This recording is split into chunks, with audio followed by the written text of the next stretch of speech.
Right, welcome to Basara institute. This is your Paramesh.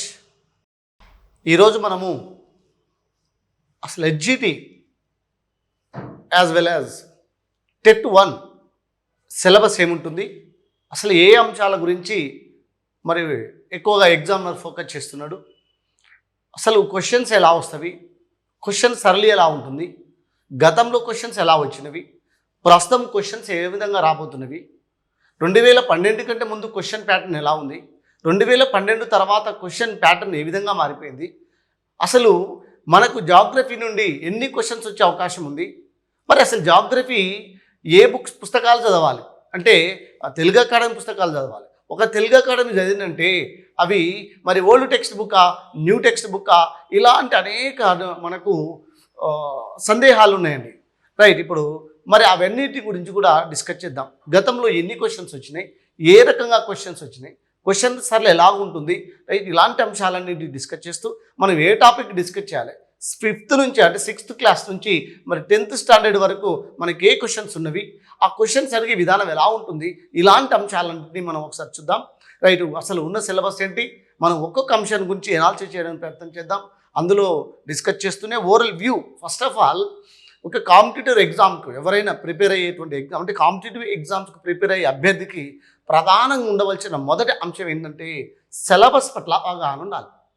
Syllabus పట్ల అవగాహన ఉండాలి అంటే మనం ఏం చదువుతున్నాం, ఉదాహరణకు హెచ్జిటికి చదువుతున్నాం, డిఎస్సి హెచ్జిటి సిలబస్ ఏముంది, జాగ్రఫీలో ఏముంటుంది, హిస్టరీలో ఏముంటుంది, ఎకానమీలో ఏముంటుంది, పాలిటీలో ఏముంటుంది, అసలు సిలబస్ ఏముందో నీకు ఫస్ట్ మైండ్ సెట్ ఉండాలి.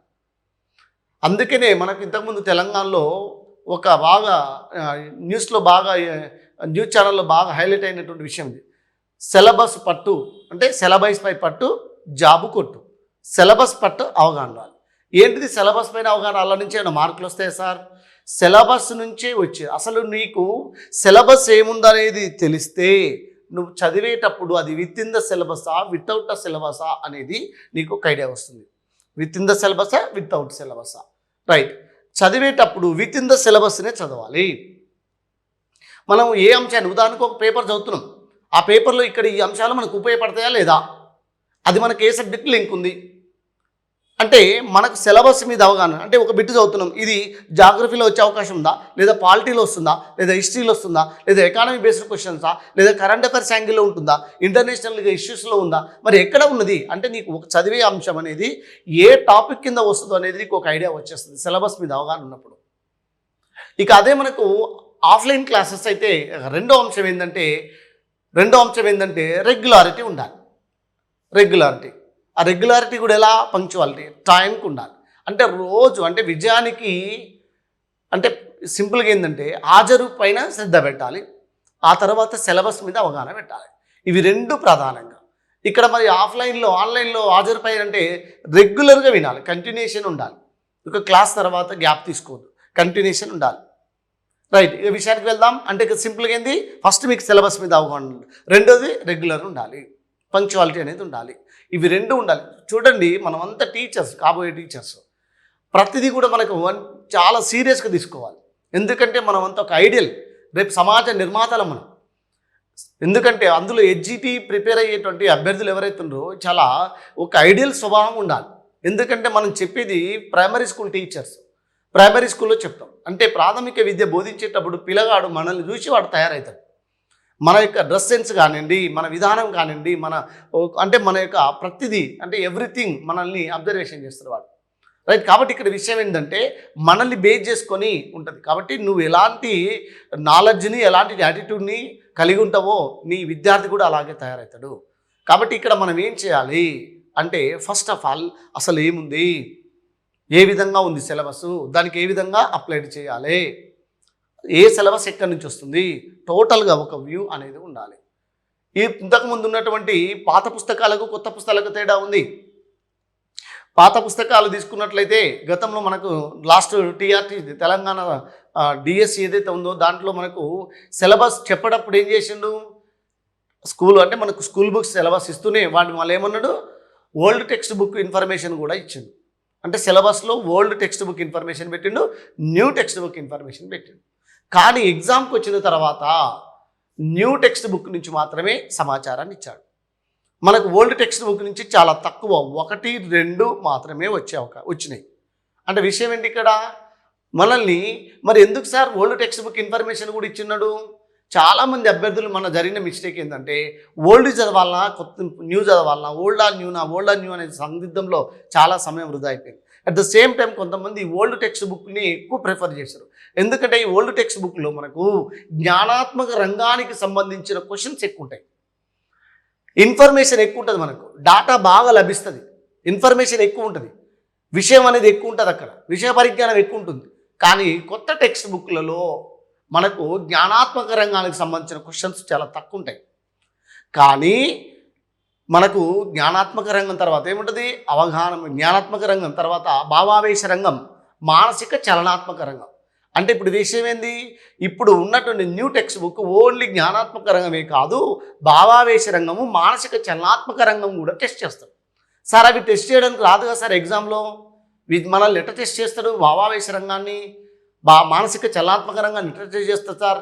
పిల్లగాడు ఏడుస్తుందంటే వాడు బాధగా ఉండా, కోపంగా ఉండా, ఎందుకు ఏడుస్తుంది అది మనం లైవ్లో టెస్ట్ చేస్తాం. కానీ మనల్ని టెస్ట్ చేస్తారంటే ఆడు అడిగే క్వశ్చన్స్ ద్వారా మనం టెస్ట్ చేస్తాం. ఇక్కడ సింపుల్గా విషయం ఏంటంటే మరి మనకు ఒక ఎగ్జాంపుల్ చెప్తాడు. భూమి గోళాకారంగా ఉంది, భూమి గోళాకారంగా ఉంది, రైట్. 2 క్వశ్చన్ ఇచ్చింది. భూమి ఖచ్చితమైన గోళాకారంగా ఉంది, భూమి అంటే ఫస్ట్ క్వశ్చన్ ఏమడిగిండు? భూమి ఫస్ట్ జాగ్రత్తగా, భూమి ఏ ఆకారంలో ఉంటుంది? 1 గోళాకారంగా ఉంటుంది, 2 ఖచ్చితమైన గోళాకారంగా ఉంటుంది, 3 ఉత్తర దక్షిణ ధృవాలు కొద్దిగా నొక్కబడి ఉంటాయి అని 3 స్టేట్మెంట్ ఇచ్చేసి కింద ఆప్షన్స్ ఇస్తారు. ఇంకా మళ్ళీ 1 స్టేట్మెంట్ 1, 2, 3 ఇలా ఇచ్చినాక మళ్ళీ ఆప్షన్స్లో మనకు 4 ఆప్షన్స్ ఉంటాయి కదా, అందులో 1 ఆప్షన్ ఏమని ఇచ్చిండు? 1 మాత్రమే సరైనది. 2వ ఆప్షన్లో 1, 2 మాత్రమే సరైనవి. 3వ దాంట్లో 1, 3 మాత్రమే సరైనవి. 4వ దాంట్లో 1, 3 అంటే 1, 2 సరైనవి, 3 సరికాదు. ఇలాంటి ఆప్షన్లో మనకు ఇచ్చేసింది. అంటే మనం ఇప్పుడు ఏంది క్వశ్చన్ చదివి దాంట్లో మళ్ళీ స్టేట్మెంట్లు 3 చదివి ఆ స్టేట్మెంట్ల కింద మళ్ళీ ఆప్షన్స్ 4 ఇస్తాడు. నీకు ఈ క్వశ్చన్ భూమి ఏ ఆకారాలు ఉంటుంది? రైట్, గోళాకారంగా ఉంటుంది. మరి భూమి ఖచ్చితమైన గోళాకారంగా ఉంటుందా? ఉండదు. ఎలా ఉంటుంది మరి? ఖచ్చితంగా గోళాకారంగా ఉంటుందా? ఉండదు. కింద అది చెప్పు. భూమి గోళాకారంగా ఉంటుందా? భూమి గోళాకారంగా ఉంటుంది. ఖచ్చితమైన గోళాకారంగా ఉంటుందా? ఉండదు. రైట్. 3వది ఎలా ఉంటుంది? ఉత్తర దక్షిణ ధృవాలు నొక్కబడి భూమధ్య రేఖ వద్ద ఉబేత్తుగా ఉంటుంది. రైట్. అంటే ఇక్కడ ఏంది? ఇక్కడ 3 ఒక రకంగా రైటే. అంటే వాడినే చెప్పిండు భూమి గోళాకారంగా ఉంటుంది అన్నట్టు. రైట్. భూమి ఖచ్చితమైన గోళాకారంగా ఉంటుందా? ఉండదు. అంటే అది తప్పు అనుకో. అంటే మనకు 1, 2 ఆప్షన్స్ సరైనవి. అంటే 1, 3 ఆప్షన్స్ సరైనవి, 2 ఆప్షన్స్ సరికాదు. అంటే ఇక్కడ మనం క్వశ్చన్ను ఇప్పుడు ఫస్ట్ క్వశ్చన్ చదివి దానిలో 3 స్టేట్మెంట్లు చదివి మళ్ళీ కింద ఆన్సర్కి వెళ్ళిన తర్వాత 1 సరైందా, 2ది సరైందా, 1, 3 సరైందా, 1, 2 మాత్రమే సరై 3 తప్ప, ఇంకో ఇట్లాంటి క్వశ్చన్స్ వస్తుంది. అంటే ఇప్పుడు విషయం ఏంది? ఎక్కువ సమయం వృధా అవుతుంది. వీటిని టైం బీయింగ్ క్వశ్చన్స్ అంటాం. ఇప్పుడు మనకు వచ్చేటువంటి మొన్న జరిగినటువంటి డిఎస్సి ఏదైతే ఉందో ఈ క్వశ్చన్స్ సరళి మొత్తం కూడా స్టేట్మెంట్ రూపంలో వచ్చినవి, లాంగ్ లెంత్కి వచ్చినవి. సాధారణంగా ఒక 30 నిమిషాల సమయంలో మనము 33 క్వశ్చన్లు చేయాలి. అది మనం చేస్తున్నట్టు అంటే కరెక్ట్గా చేస్తే మనకు టైం చూసుకోవాలి. ఎగ్జామ్లో 30 మినిట్స్కు ఎవ్రీ 30 మినిట్స్కు ఏం చేయాలి? 33 క్వశ్చన్స్ మనం చేసి ఉండాలి. ఒకవేళ నువ్వు 33 క్వశ్చన్లు చేయట్లేదు అంటే 30 నిమిషాలకి నువ్వు వెనుకబడుతున్నట్టు. మరి ఇప్పుడు ఇలాంటి క్వశ్చన్స్ వస్తే మరి చాలా టైం వేస్ట్ అయిపోతుంది. ఒక క్వశ్చన్ కనీసం 3-4 నిమిషాలు తీసుకుంటుంది. మరి అలా 3-4 నిమిషాలు తీసుకున్నట్లయితే ఒక 5-6 క్వశ్చన్లకి మనకు ½ అన్ అవర్ టైం వేస్ట్ అయింది. ఫైనల్గా వచ్చే వరకు ఏమవుతుంది? ఒకవైపు మొత్తం మిగిలిపోతుంది, 60 క్వశ్చన్స్ మిగిలిపోతాయి. అప్పుడు మనము సీరియస్గా చదివిన వాళ్ళు బ్లాంక్ అయిపోతాం ఇక్కడ. కాబట్టి అలాంటి పరిస్థితి ఉండకుండా ఉండాలంటే క్వశ్చన్ చదువుతుండగానే ఆన్సర్ గుర్తు రావాలి. రైట్. ఎలా చూద్దాం, మనం లోపలికి వెళ్దాం. రైట్. అసలు ఫస్ట్ విషయాన్ని గమనిద్దాం. మరి ఎలా ఉంటుంది సార్ క్వశ్చన్ పేపర్ ప్యాటర్న్, మరి ఏ విధంగా చదవాలి? ఫస్ట్ ఇక్కడ చూద్దాం. ఏంటి ఇక్కడ చూస్తే మనకు వచ్చేసి సిలబస్ ఏం చెప్తాడంటే 6th నుండి హెచ్జిటి అభ్యర్థులం మాత్రం గుర్తుపెట్టుకోవాలి మిత్రులారా. హెచ్జిటి చదువుతున్నామంటే ఇంటర్నల్గా మనం దీన్ని టెట్ 1 అని చెప్పుకోవచ్చు. టెట్ 1 అని చెప్పొచ్చు. టెట్ 1 అంటే టెట్ 1 ప్రిపేర్ అవుతున్నామంటే ఎవరికి? దేనికోసం? హెచ్జిటి కోసం. హెచ్జిటి అంటే ఇక్కడ ఏంటి మనకు ప్రధానంగా ప్రాథమిక విద్యను బోధిస్తుంటాం. సో మనము 5th క్లాస్ స్టాండర్డ్ వరకు దీన్ని విద్యా బోధన చేస్తున్నాం. అయితే విషయం ఏంటి ఇక్కడ సిలబస్ వచ్చేసి 6th నుంచి 8th క్లాస్ వరకు ఉంటుంది సిలబస్. 6th క్లాస్ నుంచి 8th క్లాస్ వరకు ఇందులో ఉన్న సిలబస్ 6th, 7th ఉన్న సిలబస్, 8th ఉన్న సిలబస్ అంటే 6th, 7th, 8th ఈ 3 తరగతులలో ఉన్న సిలబస్ ఏదైతే ఉందో ఈ టాపిక్ని ఇందులో ఉన్నటువంటి టాపిక్స్ ఏవైతే ఉంటాయో ఈ టాపిక్స్ని as a level of 10th standard of the questioning standard ఏ విధంగా యాజ్ ఏ లెవెల్ ఆఫ్ ఎక్కడి నుంచి ఎక్కడి వరకు 10th స్టాండర్డ్ వరకు వస్తుంది. అంటే క్వశ్చన్ డెప్త్నెస్ అనేది 10th రేంజ్లో ఉంటుందన్నమాట. లెవెల్ క్వశ్చన్ స్టాండర్డ్ ఏదైతుందో అది 10th స్టాండర్డ్లో వస్తుంది క్వశ్చన్. అంటే ఇందులో మనకు 10th క్లాస్ సిలబస్ అని కాదు 10th స్టాండర్డ్లో వస్తుంది క్వశ్చన్. రైట్, విషయాన్ని గమనిద్దాం. అది హెచ్జిటి వరకు అయితే, టెట్ వరకు అయితే.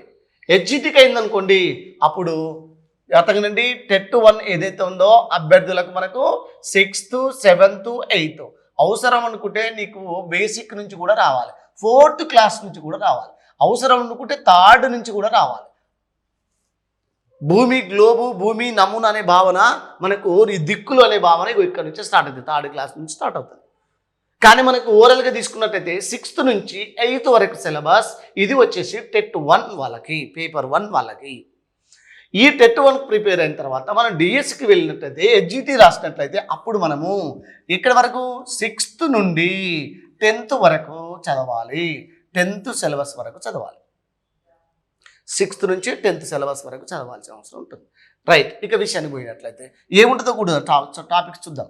ఇక నెక్స్ట్ ఎస్ఏ స్కూల్ అసిస్టెంట్ వాళ్ళు, అలాగే టెట్ 2 వాళ్ళు, టెట్ 2 దీన్నే పేపర్ 2 అంటాం మనం.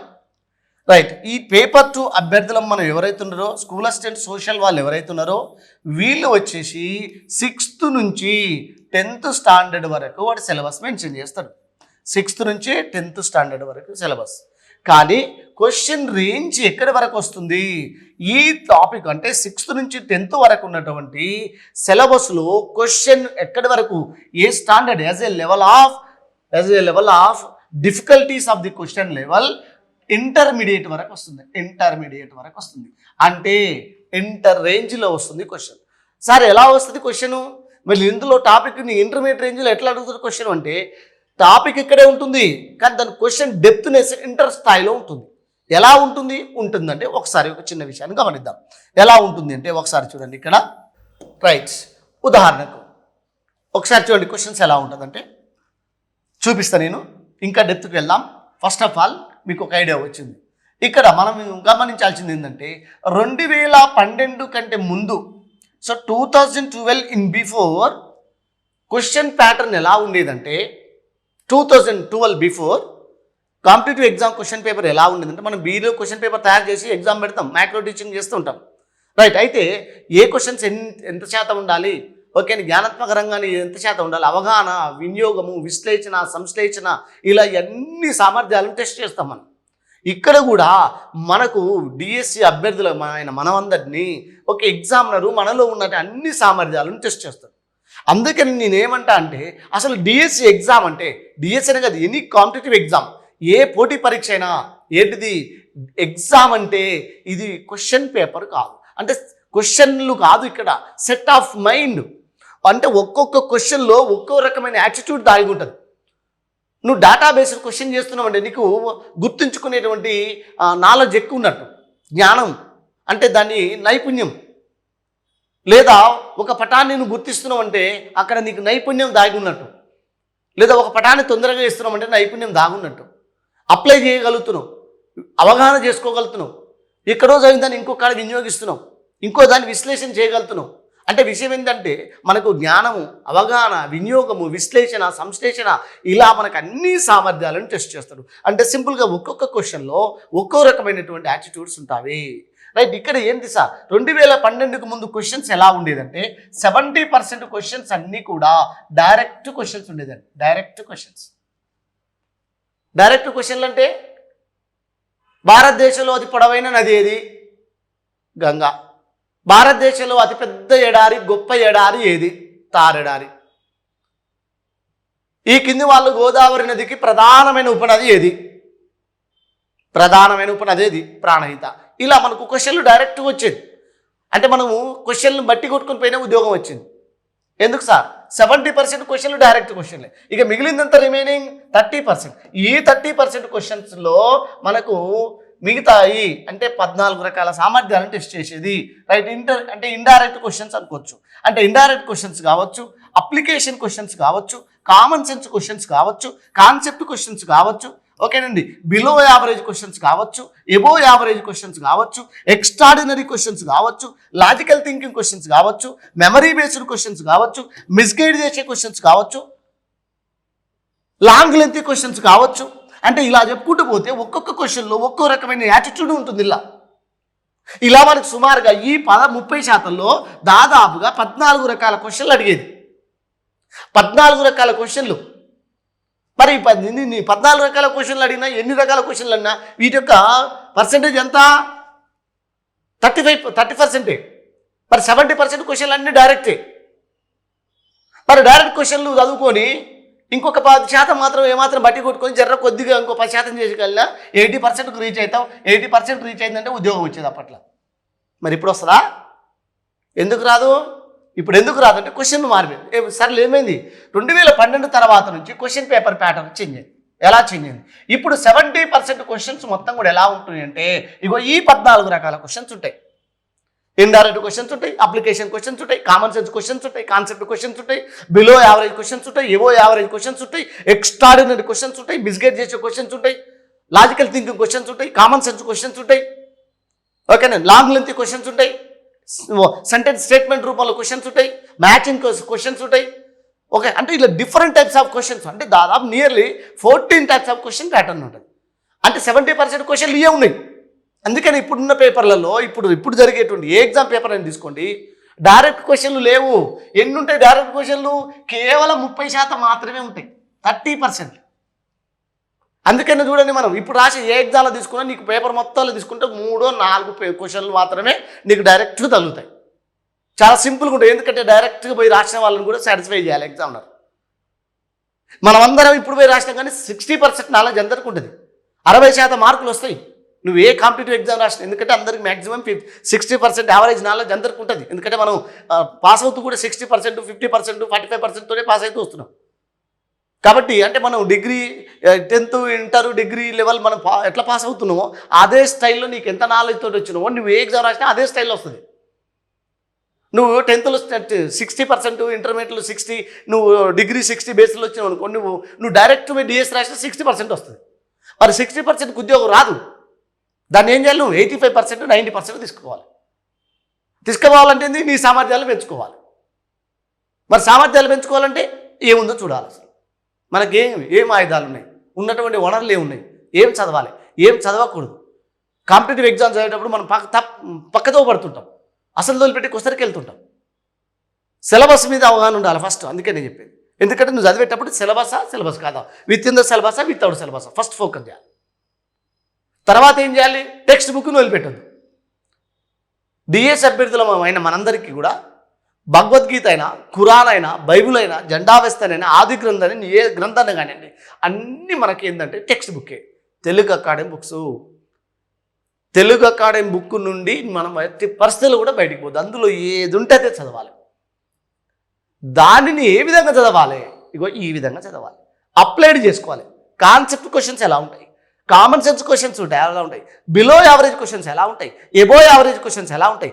అదే సిలబస్, అదే కంటెంట్, అదే టెక్స్ట్ బుక్, కానీ క్వశ్చన్లు జూన్లని మారుతున్నాయి. బిలో యావరేజ్ క్వశ్చన్స్ ఎలా, ఎబో యావరేజ్ క్వశ్చన్స్ ఎలా ఆడతాడు, ఎక్స్ట్రాడినరీ క్వశ్చన్స్ ఎలా ఉంటాయి, లాజికల్ థింకింగ్ ఎలా ఉంటాయి. ఓకే, ఇలా మనం ఉన్నటువంటి సిలబస్ని, ఉన్నటువంటి విషయాన్ని మనం ఇన్ని రకాలుగా ఆలోచన చేయాలి. ఇన్ని యాంగిల్లో మనం క్వశ్చన్ మేకింగ్ చేసుకోవాలి. నువ్వు చదివేటప్పుడే క్వశ్చన్ క్రియేట్ చేయడం రావాలి. చదువుతున్నప్పుడే నీ క్వశ్చన్ మేకింగ్ మనమే ఫ్రేమ్ చేసుకోవాలి. ఎగ్జామ్లో ఇక్కడ ఏ విధంగా క్వశ్చన్ తయారు చేయాలని మనం ఎజ్యూమ్ చేయాలి. అప్పుడు మాత్రమే మనం కాంపిటేటివ్ ఎగ్జామ్ సక్సెస్. కొంతమంది చూడండి, చాలామంది 1 year జస్ట్ 1 year కూడా జస్ట్ 6 months నోటిఫికేషన్ పడ్డప్పుడు స్టార్ట్ చేస్తాడు, నోటిఫికేషన్లో జాబ్ కొడతాడు, వెళ్ళిపోతాడు. ఇక కొంతమంది ఉంటారు, ఇక మనకు గోరి లాంటి వాళ్ళు, గజనీ లాంటి వాళ్ళు ఉంటారు కొంతమంది. ఇక వాళ్ళు ఇక పడ్డ డిఎస్ఎల్లా రాస్తూనే ఉంటాడు, పడ్డ డిఎస్ఎల్లా రాస్తూనే ఉంటాడు, పడ్డ డిఎస్ఎల్లా రాస్తూనే ఉంటాడు. రాసి చివరికి ఆ అనుభవంతో ఎప్పుడో ఫైనల్గా వస్తుంటాడు. ఎందుకు సార్ నేను వాళ్ళని తప్పట్టట్లేదు, చదివే విధానం తెలుసుకోవాలి, మనము చదివే స్టైల్ తెలుసుకోవాలి, క్వశ్చన్ని మనం ఎక్స్పెక్ట్ చేయాలి, ఏ విధంగా క్వశ్చన్ మేక్ చేస్తాడో తెలియాలంటే నీకు సిలబస్ తెలవాలి, ఆ సిలబస్లో ఏ అంశం ఉంటుందో తెలవాలి, ఆ సిలబస్లో ఎలాంటి అంశాలు ఉంటాయో నీకు ఓవరాల్ వ్యూ ఉండాలి. సినాప్సిస్ టైప్లో మైండ్లో ప్రతి టాపిక్ తీసుకుంటే ఆ టాపిక్లో ఏముంటుందో తీసుకోవాలి.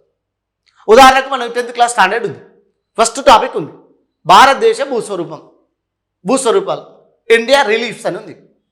భారతదేశ భూస్వరూపం, అందులో ఏముంటుంది భూస్వరూపాలు, అసలు భారతదేశం అంటే ఏంది, భారతదేశ భూస్వరూపాలు ఏంది, అసలు స్వరూపాలు అంటే ఏంది, దాన్ని ఏమంటాడు భారతదేశ నిమ్నోన్నతాలు, నైసర్గిక నిమ్నోన్నతాలు. దాన్ని ఇంగ్లీష్లో మనం ఇంకా ఏం చెప్పొచ్చు, ఇండియన్ ఫిజియోగ్రఫికల్ డివిజన్స్. మరి ఇండియన్ ఫిజికల్ డివిజన్స్ ఏ ఉన్నాయి, హిమాలయాలు ఏంది, గంగా సింధు మైదానం ఏంది, ద్వీపకల్ప పీఠభూమి, తీర మైదానాలు, ఎడారులు, ఓకేనా, నెక్స్ట్ దీవులు, ఇలా చెప్పుకున్నట్లయితే మనకు 6 రకాలైన నైసర్గిక స్వరూపాలు ఉన్నాయి. మళ్ళీ హిమాలయాలు ఏముంటుంది, మళ్ళీ హిమాలయాలు హిమాద్రి ఏంది, హిమాచల్ ఏంది, శివాలిక్ ఏంది, మళ్ళీ హిమాలయాల ప్రాముఖ్యత ఏంది, అసలు ట్రాంచిమాలయాలు ఎక్కడున్నాయి, హిమాలయాల వర్గీకరణ ఎలా ఉంది, సమాంతర విస్తరణ ఎలా, ఊర్ధ్వ విస్తరణ ఎలా, అందులో ఉన్న వేసవిస్థావరాలు ఉంది, ఎత్తని శిఖరాలే ఉన్నాయి, లోయలే ఉన్నాయి, గార్జులే ఉన్నాయి, రిడ్జులే ఉన్నాయి, పర్వతాలే ఉన్నాయి, ఓకేనా, అది మధ్య కనుమలు పాసెస్ అంటాం, ఆ కనుమలే ఉన్నాయి. అంటే ఒక అంశాన్ని బేస్ చేసుకున్నాం అనుకో, దాని మొత్తం వ్యూ మొత్తం ఉండాలి మైండ్. ఉదాహరణకు గంగా సింధు మైదానమే తీసుకున్నాం, ద ఇండో గ్యాంజెటిక్ ప్లెయిన్.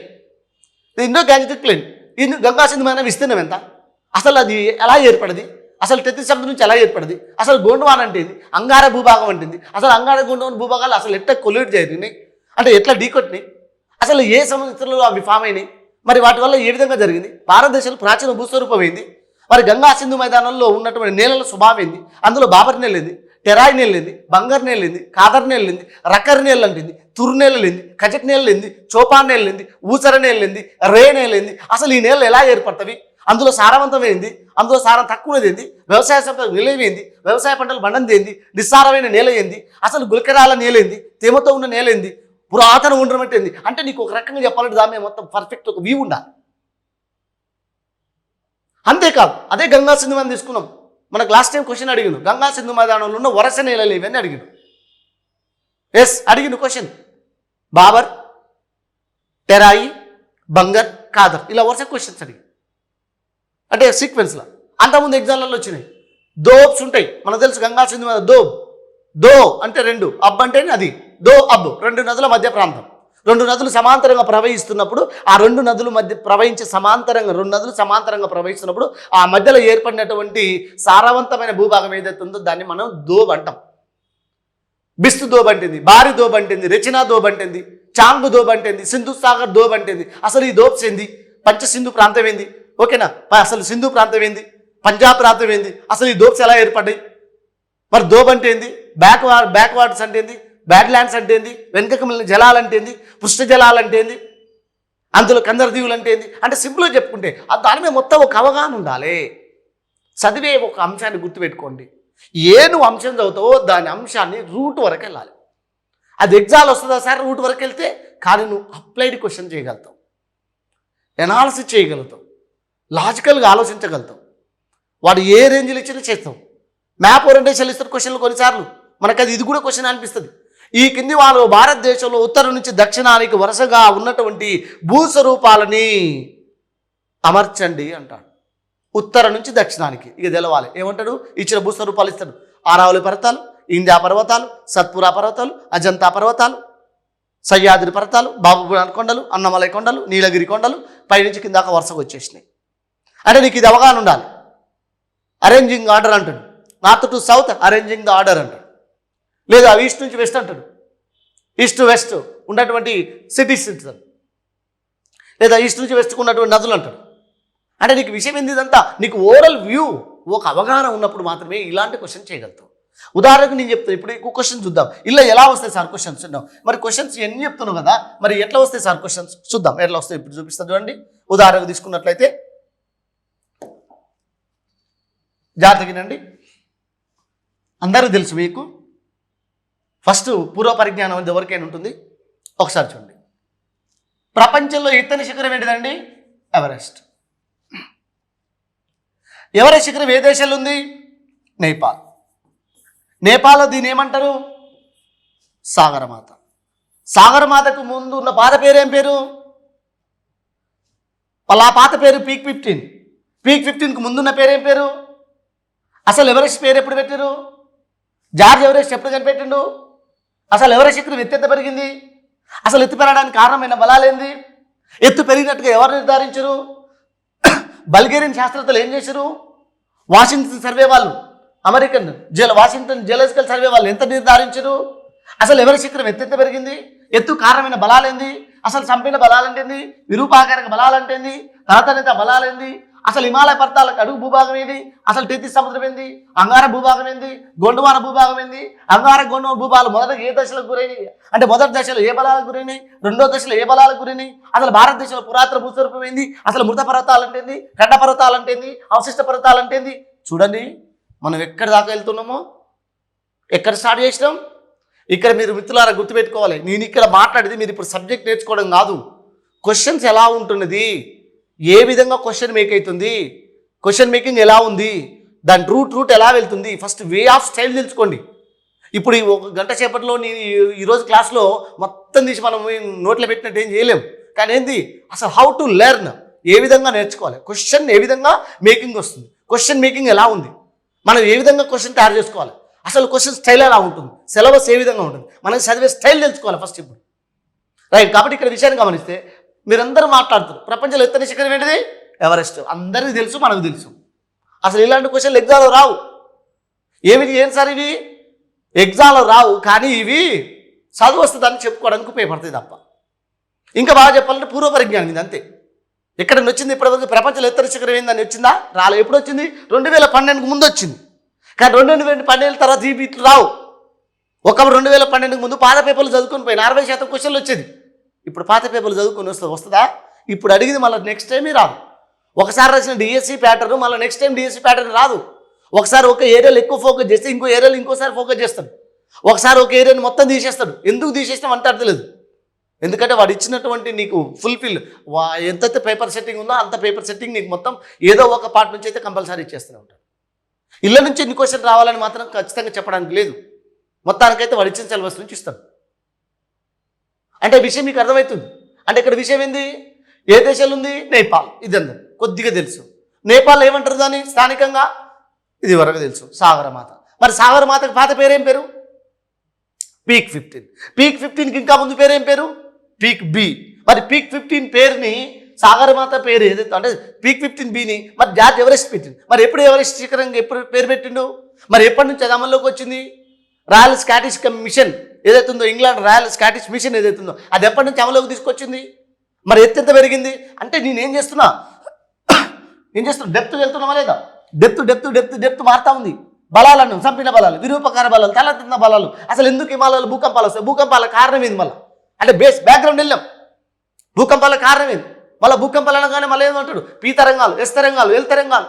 మళ్ళీ భూకంపాల నుంచి బేస్ చేసుకుంటాడు. ఇటీవల కాలం వచ్చిన భూకంపాల మీద క్వశ్చన్ రావచ్చు. నేపాల్ భూకంపం ఎప్పుడు వచ్చింది? గార్కా భూకంపం ఏంది? కిచ్చలపల్లి భూకంపం ఏంది? గొల్లగూడెం భూకంపం ఏంది? ఆంధ్రప్రదేశ్ తెలంగాణలో వచ్చిన భూకంపాలు, ఒంగోలు భూకంపం ఏంది? అంటే ఇట్లా బేస్ లేదు. భారతదేశంలో మొత్తం భూకంప జోన్లు ఎన్ని ఉన్నాయి? ఆంధ్రప్రదేశ్ తెలంగాణ ఏ జోన్లో ఉంది? అత్యధిక భూకంపాలు వచ్చే జోన్ ఏంది?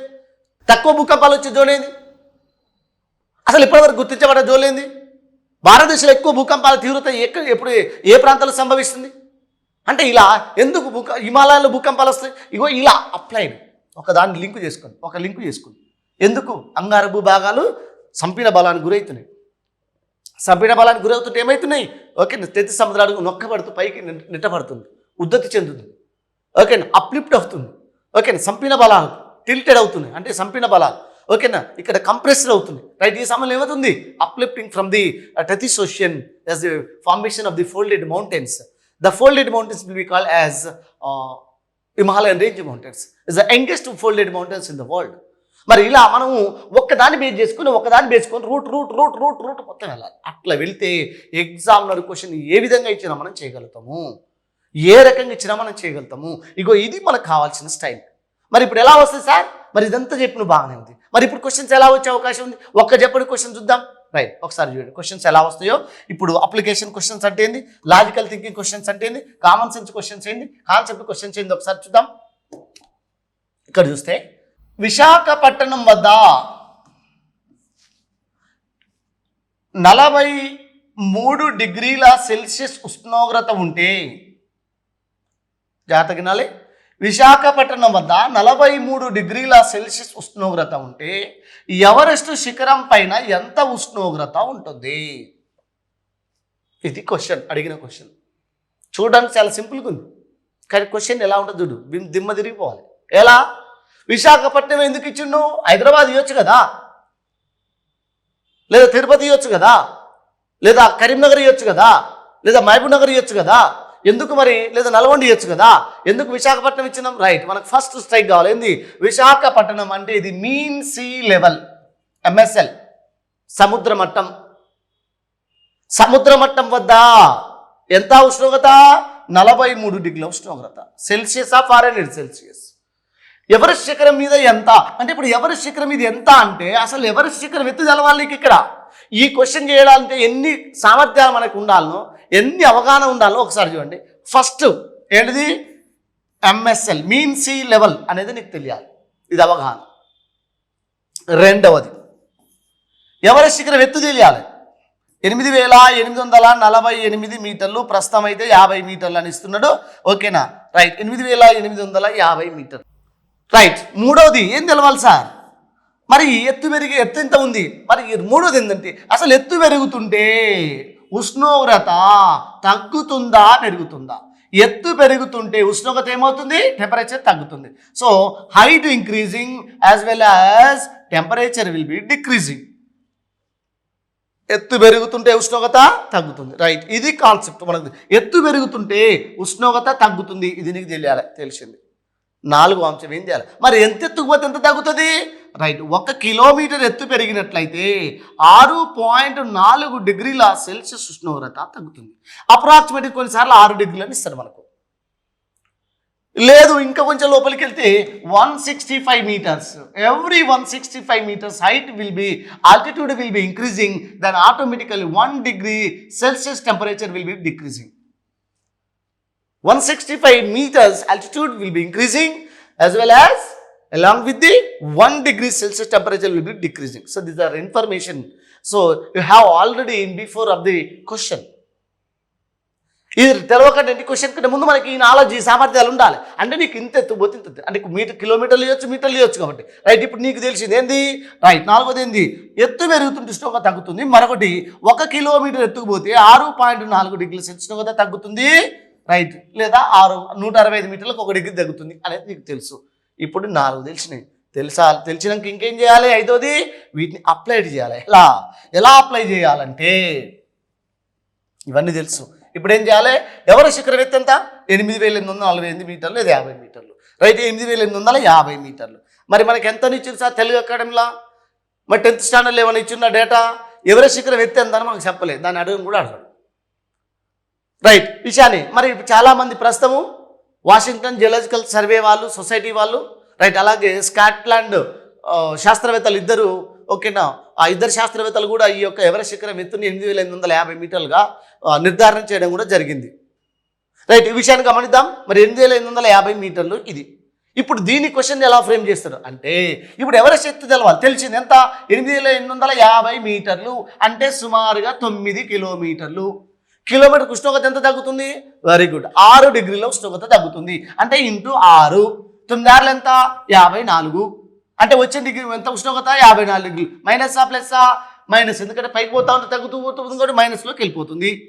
రైట్, ఇప్పుడు ఎక్కడ ఎంత ఇచ్చిండు? 43. -54 నుంచి 43 డిగ్రీల ఉష్ణోగ్రత పోతే ఇంకంతా మిగులుతుంది -11 మిగులుతుంది. అంటే డిఫరెన్స్ అది ఉన్నదైతే ఎంత? 54 డిగ్రీల ఉష్ణోగ్రత.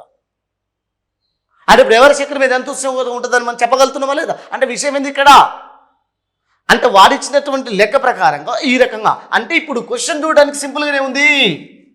విశాఖపట్నం వద్ద 43 డిగ్రీల ఉష్ణోగ్రత ఉంటే ఎవరెస్ట్ శిఖరం మీద ఎంత అనేది క్వశ్చన్ చూడడానికి సింపుల్గా ఉంది. కానీ ఈ క్వశ్చన్ చేయాలంటే నీకు ఎన్ని సామర్థ్యాలు ఇండైరెక్ట్గా తెలవాలో చూడండి. అంటే నీకు ఫస్ట్ ఏంది? అది మీన్ సీ లెవెల్ అని తెలవాలి, దాని ఎత్తు తెలవాలి, ఎత్తు పెరుగుతున్న ఉష్ణోగ్రత పెరుగుతుందా తగ్గుతుంది తెలియాలి, ఒకవేళ పెరిగి తగ్గితే ఎంత తగ్గుతుంది తెలియాలి, వాళ్ళ దాన్ని ఏం చేయాలి? మళ్ళీ నువ్వు మీటర్లలోకి లేదా కిలోమీటర్లకు మార్చుకొని ఇంటూ మల్టిప్లై చేసుకొని వచ్చిన దాన్ని నువ్వు అప్లై చేసుకోవాలి. ఇగో ఇది క్వశ్చన్. ఇట్లాంటి క్వశ్చన్లు కనీసం ఒక 5 ఉంటాయి. ఇట్లాంటి questions application type of questions. ఒక జాగ్రఫీ నుంచి 1-2 క్వశ్చన్లు ఇట్లాంటివి వచ్చినా చాలు మనకు సరిపోద్ది. అర్థమవుతుంది అనుకుంటా. మిగతా ఉన్నటువంటి అంటే సోషల్ సైన్సెస్ పార్ట్లో హిస్టరీ, పాలిటీ, ఎకానమీ మిగతా సబ్జెక్టులకు సంబంధించి మన జాగ్రఫీ సంబంధించిన ప్రధాన వ్యత్యాసం ఏంటంటే ఇక్కడ అప్లైడ్గా ఉంటాయి ఎక్కువ. హిస్టరీ తీసుకుంటూ ఫ్యాక్ట్ ఉంటాయి మీకు తెలుసు. అదే కరెంట్ అఫైర్ మళ్ళీ కరెంట్ అఫైర్స్ యాంగిల్లో ఉంటాయి. ఎక్కడి పాలిటీ తీసుకుంటే ప్రస్తుతం జరిగే సమస్యల మీద పార్లమెంటల్ ఇష్యూస్ కావచ్చు, ఏదైనా ప్రస్తుతం సమాజంలో జరిగేటువంటి కేసుల పైన ఏదో ఇష్యూస్ పైన తీసుకొచ్చి చట్టాల మీద అవన్నీ సార్ అవన్నీ ఉన్నాయి. మనకు సిలబస్ని బేస్ చేసుకొని కరెంట్ అఫైర్స్ నడుతారు. అది కూడా రైట్. ఇట్లాంటి క్వశ్చన్స్, ఇలాంటి 2 క్వశ్చన్స్ వెళ్ళినా చాలు మనకు. ఎన్ని వస్తాయి సార్ మనకు? జాగ్రత్త నుంచి ఎన్ని క్వశ్చన్లు వచ్చే అవకాశం ఉంటుంది? ఎన్ని మార్కులు వస్తాయి? 3 క్వశ్చన్లు వస్తాయి, 4 కూడా రావచ్చు.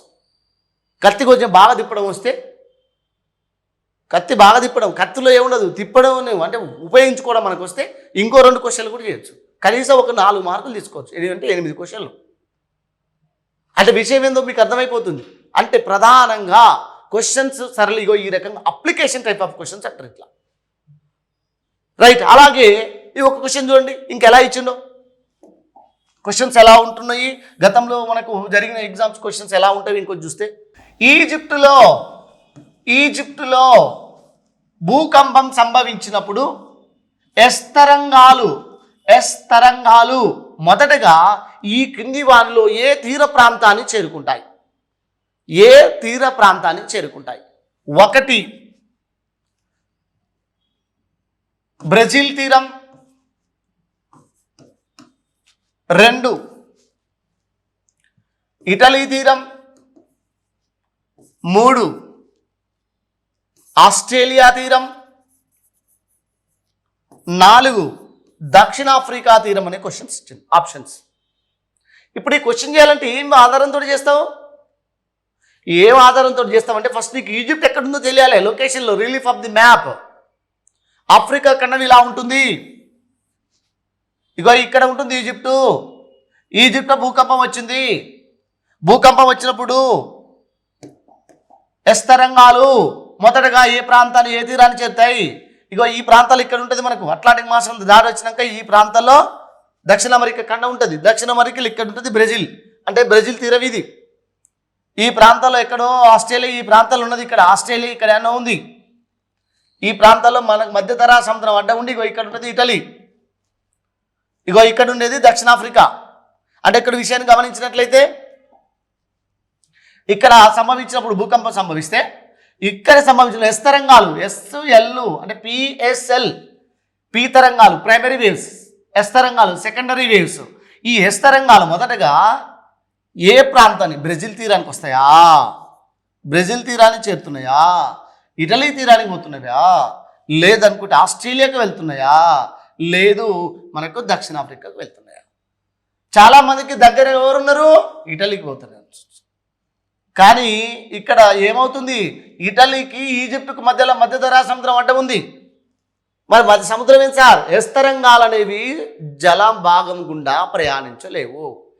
నీళ్ళు అంటే it will not flows through the liquid formation of the material, liquid structures. అంటే ఇక్కడ ద్రవ పదార్థాల గుండా ప్రయాణించవు ఎస్ తరంగాలు. సో కాబట్టి ఇక్కడ ఏమైంది? మరి ఈ మధ్యలో సముద్రం అడ్డం ఉంది, రైట్. ఈ మధ్యలో కూడా సముద్రం అడ్డం ఉంది. ఇక్కడ మనకు సముద్రం అడ్డం ఉన్నాయి, ఏం లేవు. ఇక్కడ సముద్రమే అడ్డం ఉంది, రైట్. మరి ఇప్పుడు దక్షిణాఫ్రికాకి ఇక్కడ ఉన్న ఈజిప్టుకు మధ్యలో సముద్రం అడ్డం ఉందా? ఏమైనా లేదు. ఇదంతా ల్యాండ్ ఏరియా, ఇదంతా మాస్, ల్యాండ్ మాస్, లైక్ ఇదంతా solid structure, solid formation of the structure expanding between Egypt and south Africa. So ఇప్పుడు ఏమవుతుంది? ఇక్కడ yes waves will be flows through the all type of the solid structures. మరి ఘనపదార్థాల గుండా ఇవి పోతాయి కాబట్టి ఇప్పుడు ఈ మధ్యలో ఘనపదార్థం ఏమి ఉన్నది కాబట్టి ఖచ్చితంగా వీరికే వస్తవి. ఎంత దగ్గరున్నా కానీ ఇక్కడికి పోవు, ఎందుకంటే మధ్యలో వాటర్ బాడీ ఉంది కాబట్టి, రైట్. ఇప్పుడు విషయం ఏంది? ఈ బిట్టు చేయాలంటే నీకు ఈ బ్యాక్గ్రౌండ్లో ఇదంతా తెలియాలి. అంటే నీకు ఎక్కడ ఏ దేశం ఉంటుందో మ్యాప్లో నీకు తెలియాలి. ఆ ఎస్ తరంగాలు అనేవి కేవలం ఘనపదార్థాల గుండా మాత్రమే వెళ్తాయని నీకు తెలియాలి. అప్పుడు ఇప్పుడు తెలిసిన ఈ 2 అంశాలు తెలిస్తే అప్పుడు నీకు ఈ బిట్ని చేయగలుగుతావు. అంటే ఇలాంటి క్వశ్చన్స్ వస్తే మ్యాప్ ఓరియంటేషన్ క్వశ్చన్స్ అంటాం. అంటే క్వశ్చన్స్ ఏ విధంగా వస్తున్నాయో మనకు అర్థమైపోతుంది. ఇలా మనకు క్వశ్చన్ అడతాడు, ఈ క్రింది వారిలో భూ ఉపరితలం పైన నీరు ఎంత శాతం ఆవరించి ఉంది? 1 71%, 2 3 వంతులు, 4 33.33%, 3 33.33%, 4 ఇవన్నీ ఆల్ ఆఫ్ దీస్ రైట్. మనకందరికి చాలామందికి ఏమనిపిస్తుంది? 3వ వంతు కూడా రైట్ అనిపిస్తుంది. ఎందుకంటే మనం సుమారుగా చదువుతాం. సుమారుగా ఎంత శాతం ఆవరించిందంటే భూమి మీద నీరు 3 వంతులు ఉంది, 3 వంతులు ఉంది అంటాం కాబట్టి 3 వంతులు అంటే మరి 3 వంతులు అంటే ఏంటంటే కొంతమంది 33% కదా అనే ఫీలింగ్లో ఉండి 33% అనిపిస్తుంది. 71% అంటే 71% ఒక ఇది కూడా సుమారుగా అంతే ఉంది కాబట్టి ఇవన్నీ రైట్ అనిపిస్తుంది. కానీ ఎగ్జాక్ట్లీ ఆన్సర్ ఏంటిది? 71%. 71% of the water body occupying on the earth surface area. 70% of the water body, it will be called as Panthalassa, is the primary structure of the earth. Angara, Laurentia, Gondwana, Panthalassa, Pangea, these are the primary structures of the earth. Okay, అంటే విషయం ఏంది? 71% నీరు ఆవరించి. ఇగో ఇది exactly bit సింపుల్గా ఉంటుంది కానీ ఇట్లా మనకు ఖచ్చితంగా మనకు డాటా వస్తుంది. కొన్నిసార్లు చాలా అంత అద్భుతంగా ఉంటాయండి బిట్లు. డిఎస్ఏలో గతంలో వచ్చిన బిట్లను తీసుకుంటే ఈ కింది వారిలో పరిసరాల విజ్ఞానం 1 అనగా, పరిసరాల విజ్ఞానం 1 అనగా సాంఘిక శాస్త్రం, 2 సామాన్య శాస్త్రం, 3 తెలుగు వాచకం, 4 గణిత శాస్త్రం అని అడిగాడు. మరేంటిది పరిసరాల విజ్ఞానం 1 అంటే ఏంటండి? సామాన్య శాస్త్రం. అంటే మనకు ఇలాంటి క్వశ్చన్స్ కూడా మనకు అడుగుతున్నారు. అంటే ఇది కూడా అర్థం బిట్టా సార్? బిట్టి. సిలబస్ కూడా మనకి ఇచ్చావు. సిలబస్ నుంచి పైన ఒకసారి క్వశ్చన్ ఇస్తాడు, అల్ల నుంచే వాళ్ళ క్వశ్చన్ మేక్ చేసి కింద ఇంకో క్వశ్చన్. ఆల్రెడీ ఫస్ట్ మనకు తెలియదు, వస్తూ ఉంటుంది. తర్వాత కూడా అదే క్వశ్చన్ లింక్ ఉంటుందని కూడా తెలియదు మనకు. కొన్నిసార్లు అట్లా వస్తుంటాయి. ఎగ్జామినర్ మన మైండ్ సెట్ తోటి ఆడుకుంటాడు. మన మైండ్ది బంతి ఆట ఆడతాడు. మన చిన్నప్పుడు పిచ్చి బంతి ఆడేది గుర్తుందనుకుంటా. దొరికినట్టు కొడతాం కదా, ఆ టైప్లో వాడు క్వశ్చన్స్ ఎలా ఇస్తాడో ఆయనకే తెలియదని కాదాడా. ఎగ్జామినర్ యొక్క అనుభవం అంత ఉండదు మన వయసు, ఆయన ఎక్స్పీరియన్స్ అంత ఉండదు మన వయసు. ఎగ్జామినరు ఒక క్వశ్చన్, ఒక టాపిక్ మొత్తం చదివి టాపిక్ మొత్తంలో కీ రోల్ ఎక్కడుందో అక్కడ వదులుతాడు బిట్టు. మనం ఎక్కడైతే నెగ్లెక్ట్ చేస్తామో, ఏ టాపిక్ ఇక్కడ అడుగుతాడా అని ఎక్కడెక్కడైతే మనం నెగ్లెక్ట్ చేస్తామో అక్కడనే పడితే బిట్లు చూడండి. రైట్. కాబట్టి ఇక్కడ విషయం ఏంటంటే, నేను ఒక మిత్రులారా మీకు ఒకటి చెప్పేది ఏంటంటే, ఫస్ట్ మీకు సిలబస్ మీద పూర్తి అవగాహన ఉండాలి.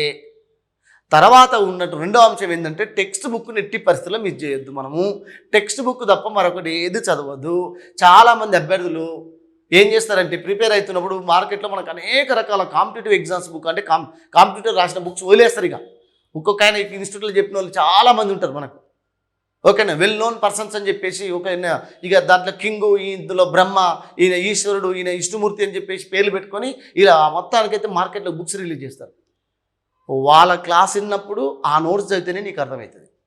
అక్కడ అది ఎందుకు చెప్పింది అనేది నీ క్లాస్ ఉంటేనే నీకు తెలుస్తుంది. ఎక్స్ప్లెనేషన్ ఉండదు. ఎప్పుడైతే బ్లాక్ బోర్డు మీద ఏదైతే రాస్తారో గుర్తుపెట్టుకోవాలి. బ్లాక్ బోర్డు మీద ఏదైతే రాస్తామో అదే ఎగ్జామ్లో వస్తుంది. బుక్లో ఉన్నది ఎగ్జామ్లో రాదు. క్లాస్ వినేటప్పుడు లెక్చరర్ ఎవరైతే ఉన్నారో బోర్డు మీద ఏం అంశాలు రాస్తాడో, బోర్డు మీద రాసే అంశాలు బుక్కులు లేనట్టు ఆ బోర్డు మీద రాసే అంశాలు వస్తవి. రైట్. అంటే మరి ఇట్లా ఎలా సార్? మనం చదివేటప్పుడు ఫస్ట్ అకాడమిక్ బుక్స్ చదివితే దానికి ఎక్స్ప్లెనేషన్ ఎక్కువ ఇస్తాడు, దానికి వెనక బ్యాక్గ్రౌండ్ మొత్తం ఇస్తాడు. మరి నీకు చెప్పే నోట్స్లలో ఓకేనా, ప్రైవేట్గా ఇచ్చి విడుదల చేసే 2 బుక్స్లలో నేను అంటే వేరే మీరేమో చదవద్దు, ప్రైవేట్ ఆథర్ చదవద్దు అని చెప్పట్లేదు. నా ఇంటెన్షన్ ఏంటంటే, మీకు బ్రీఫ్ ఒక ఐడియా, దాని బ్యాక్గ్రౌండ్ అని తెలియాలంటే ఫస్ట్ మనకు టెక్స్ట్ బుక్కే ప్రమాణం. గుర్తుపెట్టుకోండి మిత్రులారా, మీరు చదవండి. టెక్స్ట్ బుక్ బాగా చదివిన తర్వాత, మీకు మంచి అవగాహన వచ్చిన తర్వాత, మీరు దాన్ని డిఫరెంట్ యాంగిల్ చదవడానికి మీరు వేరే ఆథర్స్ బుక్స్ చదవండి. ప్రైవేట్ మెటీరియల్ తీసుకోండి, ఇన్స్టిట్యూట్లో మెటీరియల్ తీసుకోండి. ఒక ఆయన రాస్తాడు షార్ట్కట్లు, ఆయన తెలిసింది రాసుకుంటూ పోతాడు మెయిన్ పాయింట్స్. ఎందుకంటే ఆయన ఆల్రెడీ చదివి ఉంటాడు, అదే షార్ట్కట్ రాస్తాడు. నువ్వు అది పోయి డైరెక్ట్ 1 నోట్ తీసుకొని చదివి అనుకో, నీకేం తెలుస్తుంది వల్ల? అక్కడ ఈగ ఉంటే ఈగ, దోమ ఉంటే దోమ, అప్పటి ఉండేగా డైలాగ్ మనకు. రైట్. కాబట్టి అలాంటిది వద్దు. రైట్. తెలుగు అక్క అంటే మనకు ఫస్ట్ టెక్స్ట్ బుక్ ఫస్ట్ ఒకటేంది సిలబస్ మీద అవగాహన ఉండాలి. రెండవది టెక్స్ట్ బుక్ నెట్టి బస్సులో వదిలిపెట్టదు, ఎన్నిసార్లు అయినా అదే చదవాలి. మళ్ళీ ఒకసారి చెప్తున్నా మిత్రులారా, గుర్తుపెట్టుకోండి, ఏంటి టెక్స్ట్ బుక్ తప్ప ఇంకోటి చదవద్దు. రెండోది ఏంటి టెక్స్ట్ బుక్ని ఎన్నిసార్లు అయినా చదవండి. ఇంకోటి కొంతమంది బుక్స్ మారుస్తుంటారు, ఈ టెక్స్ట్ బుక్కే కానీ ఈ చదివిన బుక్ నెల రోజులు కాగానే ఈ బుక్ మార్చేసి ఇంకో బుక్ చదువుతాడు, అదే బుక్. కానీ అలా ఒకటే బుక్ని నెంబర్ ఆఫ్ టైమ్స్ చదవాలి. ఈ 100 టైమ్స్ అయినా ఒకటే బుక్ చదవాలి. అది చినిగిపోయి అవసాన దశలో ఉన్న ఎందుకు అది చదవడం వల్ల మన మైండ్ సెట్ మీద మంచి పాజిటివ్ థింకింగ్. ఎలా ఒక బుక్ చదువుతున్నప్పుడు నువ్వు అదే బుక్ని నెంబర్ ఆఫ్ టైం చదువుతుంటే 6వ పేజీలో 7వ లైన్లో ఏముందో నీ మైండ్ మ్యాప్ రీడ్ చేసి ఉంటుంది. ఒక చిన్న ఎగ్జాంపుల్ చెప్తా. మనం ఒక ఇన్స్టిట్యూట్కు లేదా క్లాస్కి వెళ్తున్నాం, మన డిగ్రీ కాలేజీగా మీరు ఎక్కడ చదివినా మీ రూమ్ తీసుకొని మీ కాలేజీకి మీ ఇంటికి వెళ్తున్నారు అనుకుందాం. కాలేజ్ నుంచి ఇంటికి, ఇన్స్టిట్యూట్ నుంచి ఇంటికి వెళ్తున్నారు, రోజు ఒకే రూట్లో వెళ్తున్నారు, ఒకే బజార్ నుంచి వెళ్తారు, ఒకే స్ట్రీటు, అదే లైను, ఎప్పుడు రోజు ఆడంగానే వస్తున్నట్టు 2-3 నెలలు వచ్చిన ఫైనల్గా 1 డే ఏం చేసిన నేను మీ కళ్ళకు గంతలు కట్టేసి వదిలేసిన. ఇప్పుడు మీరు ఏం చేస్తారు, మీ కళ్ళకు గంతలు కట్టినప్పటికి కూడా మీ రూమ్కు ఖచ్చితంగా చేరుకుంటారు. ఎందుకు, మీరు వెళ్ళే క్రమంలో నీ మైండ్ ఆల్రెడీ కళ్ళకు గంతలు కట్టిన మైండ్లో మ్యాప్ ఉంది. ఏమైంది, ఇటు పోయిన తర్వాత లెఫ్ట్కి మళ్ళీ ఆలే అని నీ మైండ్ చెప్తుంది. ఎంపటే ముందు పోయిన తర్వాత స్పీడ్ బ్రేకర్ వస్తుంది అని నీ మైండ్ చెప్పుద్ది. లెఫ్ట్కి పోయిన తర్వాత మళ్ళీ కొంచెం దూరం పోయిన తర్వాత ఓకే ఇక్కడ ఒక కుక్క ఎదురు వస్తుంది అంటే నీకు ఎగ్జాంపుల్ చెప్తున్నా. అంటే ఇక్కడ విషయం ఏంది, ఇగో ఈ నుంచో పిల్లగాడు అడ్డం వస్తాడు బండికి, జాగ్రత్తగా ఉండాలి అంటే నీ మైండ్ రోజు చూస్తుంటుంది. చూసి ఆ మ్యాప్ నీకు ఆల్రెడీ మైండ్ ఫీడ్ అయ్యింది. అంటే ఇక్కడ కూడా ఏంది, ఒకటే బుక్ చదవడం వల్ల నీకు ఎక్కడ ఏం రాసుకున్నావో, ఏ లైన్ దగ్గర నువ్వు ఏం గీత కొట్టుకున్నావో అది నీ మైండ్లో ఫీడ్ అయి ఉంటుంది. తద్వారా ఈజీ అవుతుంది నీకు. అందుకనే బుక్స్ని మార్చొద్దు, ఒకటే బుక్ని నెంబర్ ఆఫ్ టైం చదవాలి. టెక్స్ట్ బుక్ మాత్రమే చదవాలి. అది చదివిన తర్వాత నీకు అదనంగా కావాలనుకున్నప్పుడు నువ్వు మిగతా వాడికి వెళ్ళండి. ఇవి 3 ఖచ్చితంగా మీరు ఫాలో కండి. ఖచ్చితంగా మనం విజయానికి దగ్గరగా ఉంటాం. రైట్. ఇంకో విషయాన్ని మనం గమనించుకోవాలి మిత్రులారా. ఇలా చెప్పుకుంటూ పోతే క్వశ్చన్స్ చాలా ఉంటాయి. ఇంకా కామన్ సెన్స్ క్వశ్చన్స్ అన్నాం, కాన్సెప్ట్ క్వశ్చన్స్ అంటాం. కాన్సెప్ట్ అంటే మనకు తెలుసు, ఎత్తు పెడుతుంటే ఉష్ణోగ్రత తగ్గుతుంది, ఎంత ఎత్తుపోతే ఎంత, అది కాన్సెప్ట్. సముద్రం మట్ట నుంచి ఇంత ఎత్తులో ఉన్నది అనుకుంటే పీఠభూమి, ఇంత ఎత్తులో ఉందంటే మైదానం. రైట్. ఇలా చెప్పుకుంటూ పోతే ప్రతిదీ కూడా మనకది. మరి ఏముంది సార్ సిలబస్, అసలు మనకు ఉన్నటువంటి సిలబస్ ఏముంది సార్? ఒకసారి చూస్తే మనకు ఉన్నటువంటి సిలబస్ని కనుక మనం పరిశీలన చేస్తే 6th నుంచి ఉన్నటువంటి సిలబస్ వరకు మనం గమనించినట్లయితే రైట్. మీకు ఒకసారి ఇక్కడ గమనిద్దాం. రైట్. 6వ తరగతి 6th క్లాస్లో ఉన్నటువంటి సిలబస్, జాగ్రఫీ బేస్డ్లో ఉన్నటువంటి 6th క్లాస్లో ఉన్న సిలబస్ని తీసుకుంటే పటాల అధ్యయనం, వాటి తయారీ, పటాల అధ్యయనం, మ్యాప్ రీడింగ్ అండ్ మేకింగ్, వాటిని తయారు చేయడం. అసలు పటం అంటే ఏంది, పటం అంటే ఏంది, చిత్రం అంటే ఏంది, పటానికి చిత్రానికి వ్యత్యాసం ఏంది, పటంలో ఏం గుర్తించవచ్చు, చిత్రంలో ఏం గుర్తించవచ్చు, ఉన్నది ఉన్నట్టుగా చూపించేది ఏది, ఉన్నది లేనట్టుగా చూపించేది ఏది, మనకు అవసరం ఉన్న అంశాలు మాత్రమే తీసుకునేది ఏది, ఒక అంశం కోసం మాత్రమే తయారు చేసేవి ఏంది, ప్రత్యేక పటాలంటే ఏంది, విషయ నిర్దేశిత పటాలంటే ఏంది, చారిత్రక పటాలంటే ఏంది, భౌగోళిక పటాలంటే ఏంది, ఎత్తుని తెలిపే పటాలంటే ఏంది, మళ్ళీ విషయ నిర్దేశంలో థిమాటిక్ మ్యాప్స్ అంటుంటాం. మరి ఏంది, ఏ అంశాన్ని బేస్ చేసుకుని తీసుకుంటాం. అసలు పటాలు ఎవరు తయారు చేశారు, మొట్టమొదటి పటాలు ఎవరు తయారు చేశారు, మొట్టమొదటి ప్రపంచ పటాన్ని ఎవరు తయారు చేశారు. గీతలతో కూడినటువంటి అంటే అక్షాంశాలు రేఖాంశాలు ఉన్న గీతలతో కూడిన ప్రపంచ పటాన్ని మొట్టమొదటి ఎవరు తయారు చేశారు. ప్రపంచ పటాల తయారీలో అగ్రగణ్యులు ఎవరి ఆధారంగా చేసుకుని ప్రపంచ పటాలను తయారు చేస్తాం. టాలమీ ఏ విధంగా ఉపయోగపడ్డాడు, అతను రాసినటువంటి జాగ్రఫీ ఆల్మాజిస్టా పుస్తకాలు ఏ విధంగా ఉపయోగపడ్డాయి. అసలు మొట్టమొదటి పటాలను తయారు చేసిన మరి సుమేరియన్లు ఏంది, బాబిలోన్లు ఏం చేశారు, గ్రీకులు ఏం చేశారు, చైనీయులు ఏ విధంగా తయారు చేశారు. చైనీయులు ఎందుకు పట్టుపైనే 17 చదరపు మీటర్ల విస్తీర్ణంలో ఉన్న ఒక పట్టు క్లాత్ పైన ప్రపంచ పటాన్ని తయారు చేశారు, నామింగ్ హన్ హీతు. మరి ఎందుకు ఆ పటాన్ని తయారు చేశారు, ఎందుకు పట్టు క్లాత్ మీద ఎందుకు తయారు చేశారు, మరి పేపర్ మీద కూడా తయారు చేయొచ్చు కదా. ప్రపంచంలో పేపర్ని తయారు చేసిన మొట్టమొదటి దేశం చైనానే కదా, మరి ఎందుకు పట్టునే తయారు చేశారు. ఇది అల్లలేదు, కానీ పట్టునెందుకు అంటే ప్రపంచంలో మొట్టమొదటిగా పట్టుని ఉత్పత్తి చేసిన దేశం ఏంటి, చైనా. కాబట్టి వాళ్ళు పట్టు క్లాత్ పైన తయారు అంటే ఇట్లా అప్లైడ్ చేసుకోవడం.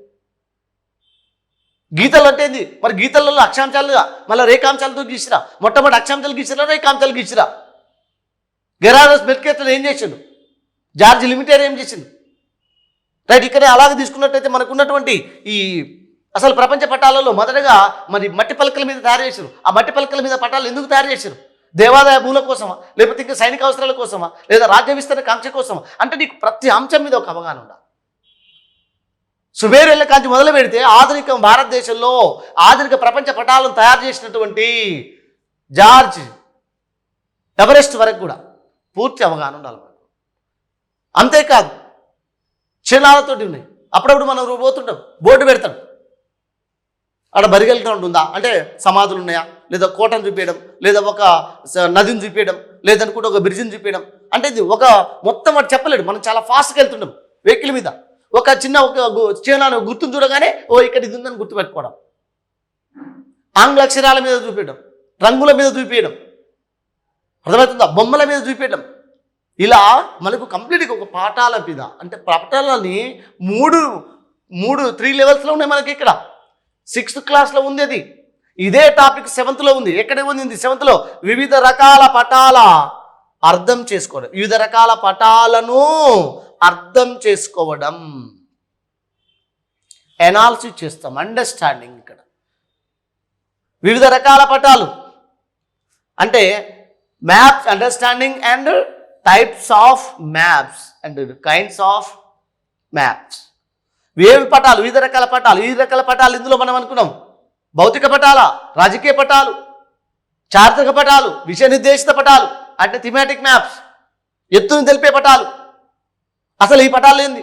ఏ రంగు ఏం చూపిస్తుంది? నీలమేంది, బ్లూ అంటే నీలం, అందులో మళ్ళీ ముదురు నీలమేంది, ఎరుపేంది, పసుపేంది, ఆకుపచ్చేంది, ఆకుపచ్చలో లేత ఆకుపచ్చ ఏముంది, గోధుమ రంగు ఏంది, మట్టి రంగు ఏంది, పీఠభూములు ఏం చూపిస్తుంది, అడవులు ఏం చూపిస్తుంది, సముద్రాలు ఏం చూపిస్తుంది, సముద్రాలు ఏంది, ఒకటి చెరువులు, బావులు, కుంటలు ఏంది. అంటే ఒకటేంది. నేను ఇక్కడ ఏం చెప్పేది, నేను ఇక్కడ సిలబస్ చెప్పట్లేదు మిత్రులారా, దయచేసి మీరు గుర్తుపెట్టుకోవాలి. ఒక టాపిక్లో నేను ఇవన్నీ ఎక్స్ప్లెయిన్ చేస్తున్నాను. ఒక టాపిక్లో ఉండే చూడండి ఎంత, ఒక దేనికి దానికి చెప్తున్నా. అంటే ఆ టాపిక్ మీద అవగాహన ఉంటే ఇలా వస్తుంది మీకు. ఓహో ఈ టాపిక్లు అన్నీ ఏమున్నాయా? వాడు తయారు చేసేటప్పుడు ఏం చేస్తాం, దిక్కులు తెలవాలి మనకి. ఇక్కడ 6th క్లాస్ ఉంటుంది. తూర్పు దిక్కు మనకు చిన్నప్పుడు కూడా చదువుకున్నాం. సీత నిలబడింది, సీతకు ముఖానికి ఎదురుగా తూర్పు, వెనక వైపు అంటే ఇట్లా నిలబడింది, కుడి చేయి వైపు తూర్పు, ఎడమ చేయి వైపు పశ్చిమం, ఒకటి తల భాగం ఉత్తరం, ఓకేనా, దక్షిణం కింది భాగము దక్షిణం. ఇలా అంటే దిక్కులు చూపించడం, మూలలు చూపించుకోవడం, గుర్తుపట్టడం. ఏ దిక్కు అంటే 2 దిక్కుల మధ్య మూలలు ఉంటాయి మనకు, సబ్ డైరెక్షన్స్. వీటి ఆధారంగా చేసుకుని అంటే మనం పటాన్ని తయారు చేసేటప్పుడు ఆ పటానికి ఉత్తర పై భాగాన్ని ఉత్తరంగా చూపించడం, కింది భాగాన్ని దక్షిణంగా చూపించడం, ఏ పటాన్ని ఎంత స్కేల్తో తీసుకోవాలి, ఎన్ని మెజర్మెంట్ తీసుకోవాలి, 1 కిలోమీటర్, 1 చదరం మీటరా, 1 సెంటీమీటరా, 1 మిల్లీమీటరా, ఎంత ప్రమాణం తీసుకుంటాం, ఎట్లా తయారు చేసుకుంటాం. ఆ తయారు చేసేటప్పుడు మనం తీసుకోవాలి నియమాలు ఏంటి, ఈ పటాలను తయారు చేస్తాం. ఇక్కడ పటాలు అధ్యయనం చేసుకుని వాటిని తయారు చేసినాక ఏమేమి వివిధ రకాల పటాలు, అనేక రకాల పటాలు ఉన్నాయి. వాటిని ఎట్లా అర్థం చేసుకోవాలి, అండర్స్టాండింగ్. 8th క్లాస్లో పోయినాక ఏముంటుందంటే పటాల అధ్యయనం, విశ్లేషణ. అక్కడ పోయినాక డెప్త్కి వెళ్తాం. సుమేరియన్ల కాంచి మొదలు పెడితే, బాబిలోనియన్ల కాంచి మొదలు పెడితే, భారతదేశంలో మనకున్నటువంటి జార్జ్ ఎవరెస్ట్ ఎవరైతుందో ఆయన కనిపెట్టినటువంటి వరకు, జేమ్స్ రన్నెల్ వరకు కూడా పూర్తి సమాచారం డిస్కస్ చేస్తాం. ఈ పటాలు ఏ విధంగా ఉపయోగపడ్డాయి, గ్రీకులకు ఏ విధంగా ఉపయోగపడ్డాయి, వాళ్ళు ఏ విధంగా రాజ్య విస్తరణ చేసుకున్నారు, సైన్యాన్ని ఏ విధంగా యుద్ధ వ్యూహాలకు ఉపయోగించుకున్నారు, ఓకేనా, లేదా బ్రిటిష్ వారి కాలంలో తీసుకుంటే వనరులు ఏ విధంగా, ఎక్కడెక్కడ ఏ రకమైన వనరులను తెలుసుకోవడానికి ఏ విధంగా ఉపయోగించుకున్నారు, అసలు వాళ్ళకి పటాలు తేయాల్సిన అవసరం ఏమొచ్చింది, ఎందుకు బ్రిటిష్ వారు ఆధునిక భారతదేశ పటాన్ని తయారు చేశారు, ప్రపంచ పటాలు తయారు చేయడంలో బ్రిటిష్ వారు కూడా ఆధునికంగా ఎందుకు అంత కృషి చేశారు, వాళ్ళకు భారతదేశంలో అంత మక్కువతో ఎందుకు స్పెషల్గా పటాలు తయారు చేసుకున్నారు, వాళ్ళకి ఏమైనా అవసరం ఉందా? చాలా అవసరం ఉంది. భారతదేశ సంపద మొత్తాన్ని ఏ విధంగా తరలించాలి, అసలు ఎక్కడ ఏ సంపద ఉంది, ఎక్కడ ఓడరేవులు ఉన్నాయి, ఎక్కడ కంచె సంపద, ఎక్కడ బొగ్గు నిక్షేపాలు ఉన్నాయి, ఎక్కడ ఇనుము నిక్షేపాలు ఉన్నాయి, ఎక్కడ మాంగనీసు, ఎక్కడ వజ్రాలు, ఎక్కడ డైనమైటు, ఎక్కడ ఏ ఖనిజ సంపద ఉంది, దాన్ని తీసుకుపోవడానికి రోడ్డు మార్గం ఏంది, ఎక్కడ లోయలు, ఎక్కడ పర్వతాలు, ఎక్కడ మైదానాలు, ఎక్కడ పీఠభూములు, ఎక్కడ కొండలు, ఎక్కడ రిజ్జులు, ఎక్కడ గాజులు, ఎక్కడ లోయలు, ఎక్కడ విధిన్న ధరలు, ఎక్కడ అగాధాలు, ఎక్కడ అఖాతం, ఎక్కడ ఏముందో భౌగోళికంగా నీకు తెలిస్తే మనం ఈజీగా దానికి సంబంధించిన ఒక ప్లాన్ తయారు చేసుకోవచ్చు. ఈ పటాలు మనకు డిజాస్టర్ మేనేజ్మెంట్లో కూడా ఉపయోగపడతాయి. ఒక ఏరియాలో ఒక విపత్తు సంభవించుతుంది, ఆ విపత్తు సమయంలో ఏ ప్రాంతం, ఉదాహరణకు ఒక సూపర్ సైక్లోన్, ఒక పెద్ద సైక్లోన్ వస్తుంది, తుఫాను సంభవించినప్పుడు ఫస్ట్ ఇక్కడ వాల్నరబుల్ ఏరియాస్ ఉంటాయి, దుర్భరమైన ఏరియాస్. ఫస్ట్ ఏ భూభాగాలు మునిగిపోతాయి, డిజాస్టర్ ఎక్కువ జరిగే అవకాశాలు ఎక్కడున్నాయి, ఏ ప్రాంతాల్లో వృద్ధులు ఎక్కువ ఉన్నారు, ఏ ప్రాంతం లోతట్టు ప్రాంతం, ఏ ప్రాంతంలో వరద ఎక్కువ వచ్చే అవకాశం ఉంది, ఏది పల్ల ప్రాంతం, ఏ ప్రాంతంలో బలమైన కట్టడాలు ఉన్నాయి, ఏ ప్రాంతంలో బలహీనమైన కట్టడాలు. అంటే ఈ మ్యాప్ ద్వారా తెలుస్తుందా లేదా? తెలిస్తే ఇప్పుడు నువ్వు ఏ ప్రాంతం అయితే లోతట్టు ప్రాంతం ఉందో ఇప్పుడు నువ్వు సేవ్ చేయాలి. అంటే వాళ్ళని రీహాబిలిటేషన్ సెంటర్కి తరలించాలి. ఫస్ట్ ఎవరు తీసుకోవాలి? ఇప్పుడు ఎవరైతే లోతట్టు ప్రాంతాల్లో లో ల్యాండ్స్ ఏరియాలో ఎవరైతే ఉందో వాళ్ళని మనం ఫస్ట్ సేవ్ చేస్తాం. అంటే ఇప్పుడు ఈ పటాలు తయారై ఉపయోగపడే లేదా? రైట్. సిటీ మధ్య నుంచి, హైదరాబాద్ సిటీ మధ్య నుంచి మూసీ నది పోతుంది. మూసీ నదికి మన లాస్ట్ ఇయర్ 2020లో అక్టోబర్ వరకు కూడా ఫుల్ వరదలు వచ్చినాయి, మనం చూసినాం. దాదాపు కొన్ని సంవత్సరాలు, కొన్ని 30-40 సంవత్సరాల కాలం నుంచి ఎప్పుడూ లేనటువంటి భయంకరమైన వరద వచ్చింది మన మూసీ నదికి. తద్వారా ఏంది, క్యాచ్మెంట్ ఏరియా ఏదైతే ఉందో దానికి, ఆ మూసీ నదికి పరివాహక ప్రాంతాలు ఉన్నటువంటి చాలా ప్రాంతాలను మునిగిపోయినాయి. ఇప్పుడు సహాయక చర్యలు చేపట్టాలంటే ఫస్ట్ ఇక్కడ బంజారాహిల్స్ పోయి చేయాలా సహాయక చర్యలు, లేదా వాటి యొక్క పరివాహక ప్రాంతాలు చేయాలి. అంటే నీకు మ్యాప్ మీద అవగాహన ఉందనుకో, ఇప్పుడు ఏ ప్రాంతం గుండా వెళ్తుంది, మూసీ నది యొక్క పరివాహక ప్రాంతం ఎంత, దానికి నీరు ఏ ప్రాంతం నుంచి వస్తుంది, మొత్తం నీకు మ్యాప్ ద్వారా అవగాహన ఉందనుకో, ఈజీగా సహాయక చర్యలు చేపట్టచ్చు. అంటే విషయం ఏంది మీకు అర్థమవుతుందా? అంటే ఇలా ఒక డ్యామ్ కట్టాం, ఆ డ్యామ్కి బ్యాక్ వాటర్ ఎంత మునిగిపోతుంది, ఏ ప్రాంతం మునిగిపోతుంది, ఆ ప్రాంతంలో ఓకే రీహాబిలిటీ మనకు అక్కడ ఉన్నటువంటి వెజిటేషన్ ఏముంది, అక్కడ ఉండే ఫ్లారా అండ్ ఫానా ఎలా ఉంది, ఓకేనండి. లైట్ అక్కడ అంటే టోటల్గా ఆ ఏరియాలో గిరిజన తెగలు ఏమైనా ఉన్నాయా, మరి ఆ ప్రాంతంలో వాళ్ళు ఎట్లా సంరక్షించాలి, వాళ్ళు ఎట్లా మైగ్రేట్ చేయాలి, అంటే నీకు బేస్ కంప్లీట్గా నీకు అవగాహన ఉంటాయి. క్రీస్తుపూర్వం 326 సంవత్సర కాలంలో అలెగ్జాండర్కు పురుషోత్తముడికి మధ్య భయంకరమైన యుద్ధం జరిగింది, జీలం నది యుద్ధం.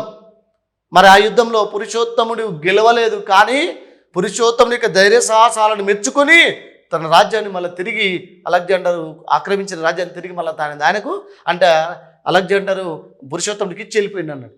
మరి వాస్తవానికి అక్కడ యుద్ధాలు గెలిచిన్నాడు పురుషోత్తముడు, విజయం సాధించుడు, ప్రపంచాన్ని ఉర్రూతలు ఊగించినటువంటి అలెగ్జాండర్ని ఊచకోత కోసిండు సైన్యాన్ని. మరి ఎందుకు అలా జరిగింది? జీలం నది పరివాహక ప్రాంతం అనేది పురుషోత్తముడికి కొట్టిన పిండి లాంటిది. ఎక్కడ లోతు నది, ఏడ లోతు ఉంటుంది, ఆడ లోతు తక్కువ ఉంటుంది, ఆడ వెడల్పు ఎక్కువ ఉంటుంది, ఆడ వరద ఎక్కువ ఉంటుంది, ఆడ సుడిగుండాలు ఉంటాయి, ఎక్కడ బురదమట్టి జారుతుంది, ఎక్కడ అడవులు ఉన్నాయి, ఎక్కడ బొయారాలు ఉన్నాయి, ఎక్కడ గుహలు ఉన్నాయి, ఆ అడవులు అంటే జీలం నది పరివాహక ప్రాంతం అతను కొట్టిన పిండి. గెరిల్లా యుద్ధం స్టార్ట్ చేసిండు. అకస్మాత్తుగా దాడి పోయి దాచుకోడు. ఎందుకంటే ఎక్కడ పర్వతాలు, ఆడ లోయలు ఉంటాయి, ఆడ గుంతలు ఉంటాయి, ఎక్కడ ఏముంటాయి ఆయనకు తెలుసు. మరి ఇక్కడ బయట నుంచి వచ్చిన ఈ సైన్యాన్ని తెలియదు. అక్కడి నుంచి ఇక్కడి నుంచి వాళ్ళందరినీ ఏం చేస్తారు, అటాక్ తీసుకొని పోయి ఒకేసారి అకస్మాత్ దాడి చేస్తే వాళ్ళు నదిలో దూకేది. ఆడ తెలుసు నది లోతుంటుంది, ఆడ సుడిగుండాలు ఏర్పడతాయి, అక్కడ భర్త చచ్చిపోతారు. రైట్. కాబట్టి ఏంది, అకస్మాత్ దాడి చేసేది చాలామంది సైనికులు అలా దూకేది, చనిపోయేది. దాదాపు 70% సైన్యం అటనే పోయింది. అంటే ఎందుకు? మ్యాప్ మీద అవగాహన ఉంది, relief of the structure. Right. ఇక్కడ కూడా అంతే, మనకు ఒక ప్రాంతం మీద పూర్తి అవగాహన ఉంటే, భౌగోళికమైన అంశాల మీద అవగాహన ఉంటే మనకి ఈజీగా గుర్తొస్తుంది. ఇది ఎగ్జాంపుల్ చెప్తున్నా, పానిపట్టు యుద్ధం జరుగుతుంది. పానిపట్టు యుద్ధం అని మనకు హిస్టరీలో ఒకసారి చెప్తున్నాడు. పానిపట్టు అనేది అసలు నీకు ఎక్కడ ఉందో అనేది నీకు మ్యాప్ ఓరియంటేషన్లో తెలిస్తే ఇప్పుడు చెప్పే సమాచారం నీకు ఈజీగా స్ట్రైక్ అవుతుంది. ఉదాహరణకు పాలిటీ చెప్పుకున్నాం, లోక్సభ స్థానాలు అత్యధికంగా ఉన్నటువంటి రాష్ట్రము ఉత్తరప్రదేశ్ అని పాలిటీలో డిస్కస్ చేస్తున్నాం. ఎందుకు ఉత్తరప్రదేశ్లో ఎక్కువ ఉన్నాయి లోక్సభ శాసనసభ స్థానాలు, లేదా లోక్సభ స్థానాలు శాసనసభలు ఎందుకు ఎక్కువ ఉన్నాయి అంటే మన బ్యాక్గ్రౌండ్లో జియోగ్రఫీ పోవచ్చు. ఎందుకంటే అత్యంత సారవంతమైన ఒండ్రుమట్టి నేలలు ఉన్నాయి, కాబట్టి పంటలు బాగా పండుతాయి. అంతేకాదు ఇక్కడ డివోషనల్గా మనకు ఇక్కడ స్పిరిచువల్గా ఆధ్యాత్మిక కేంద్రాలు చాలా ఉన్నాయి.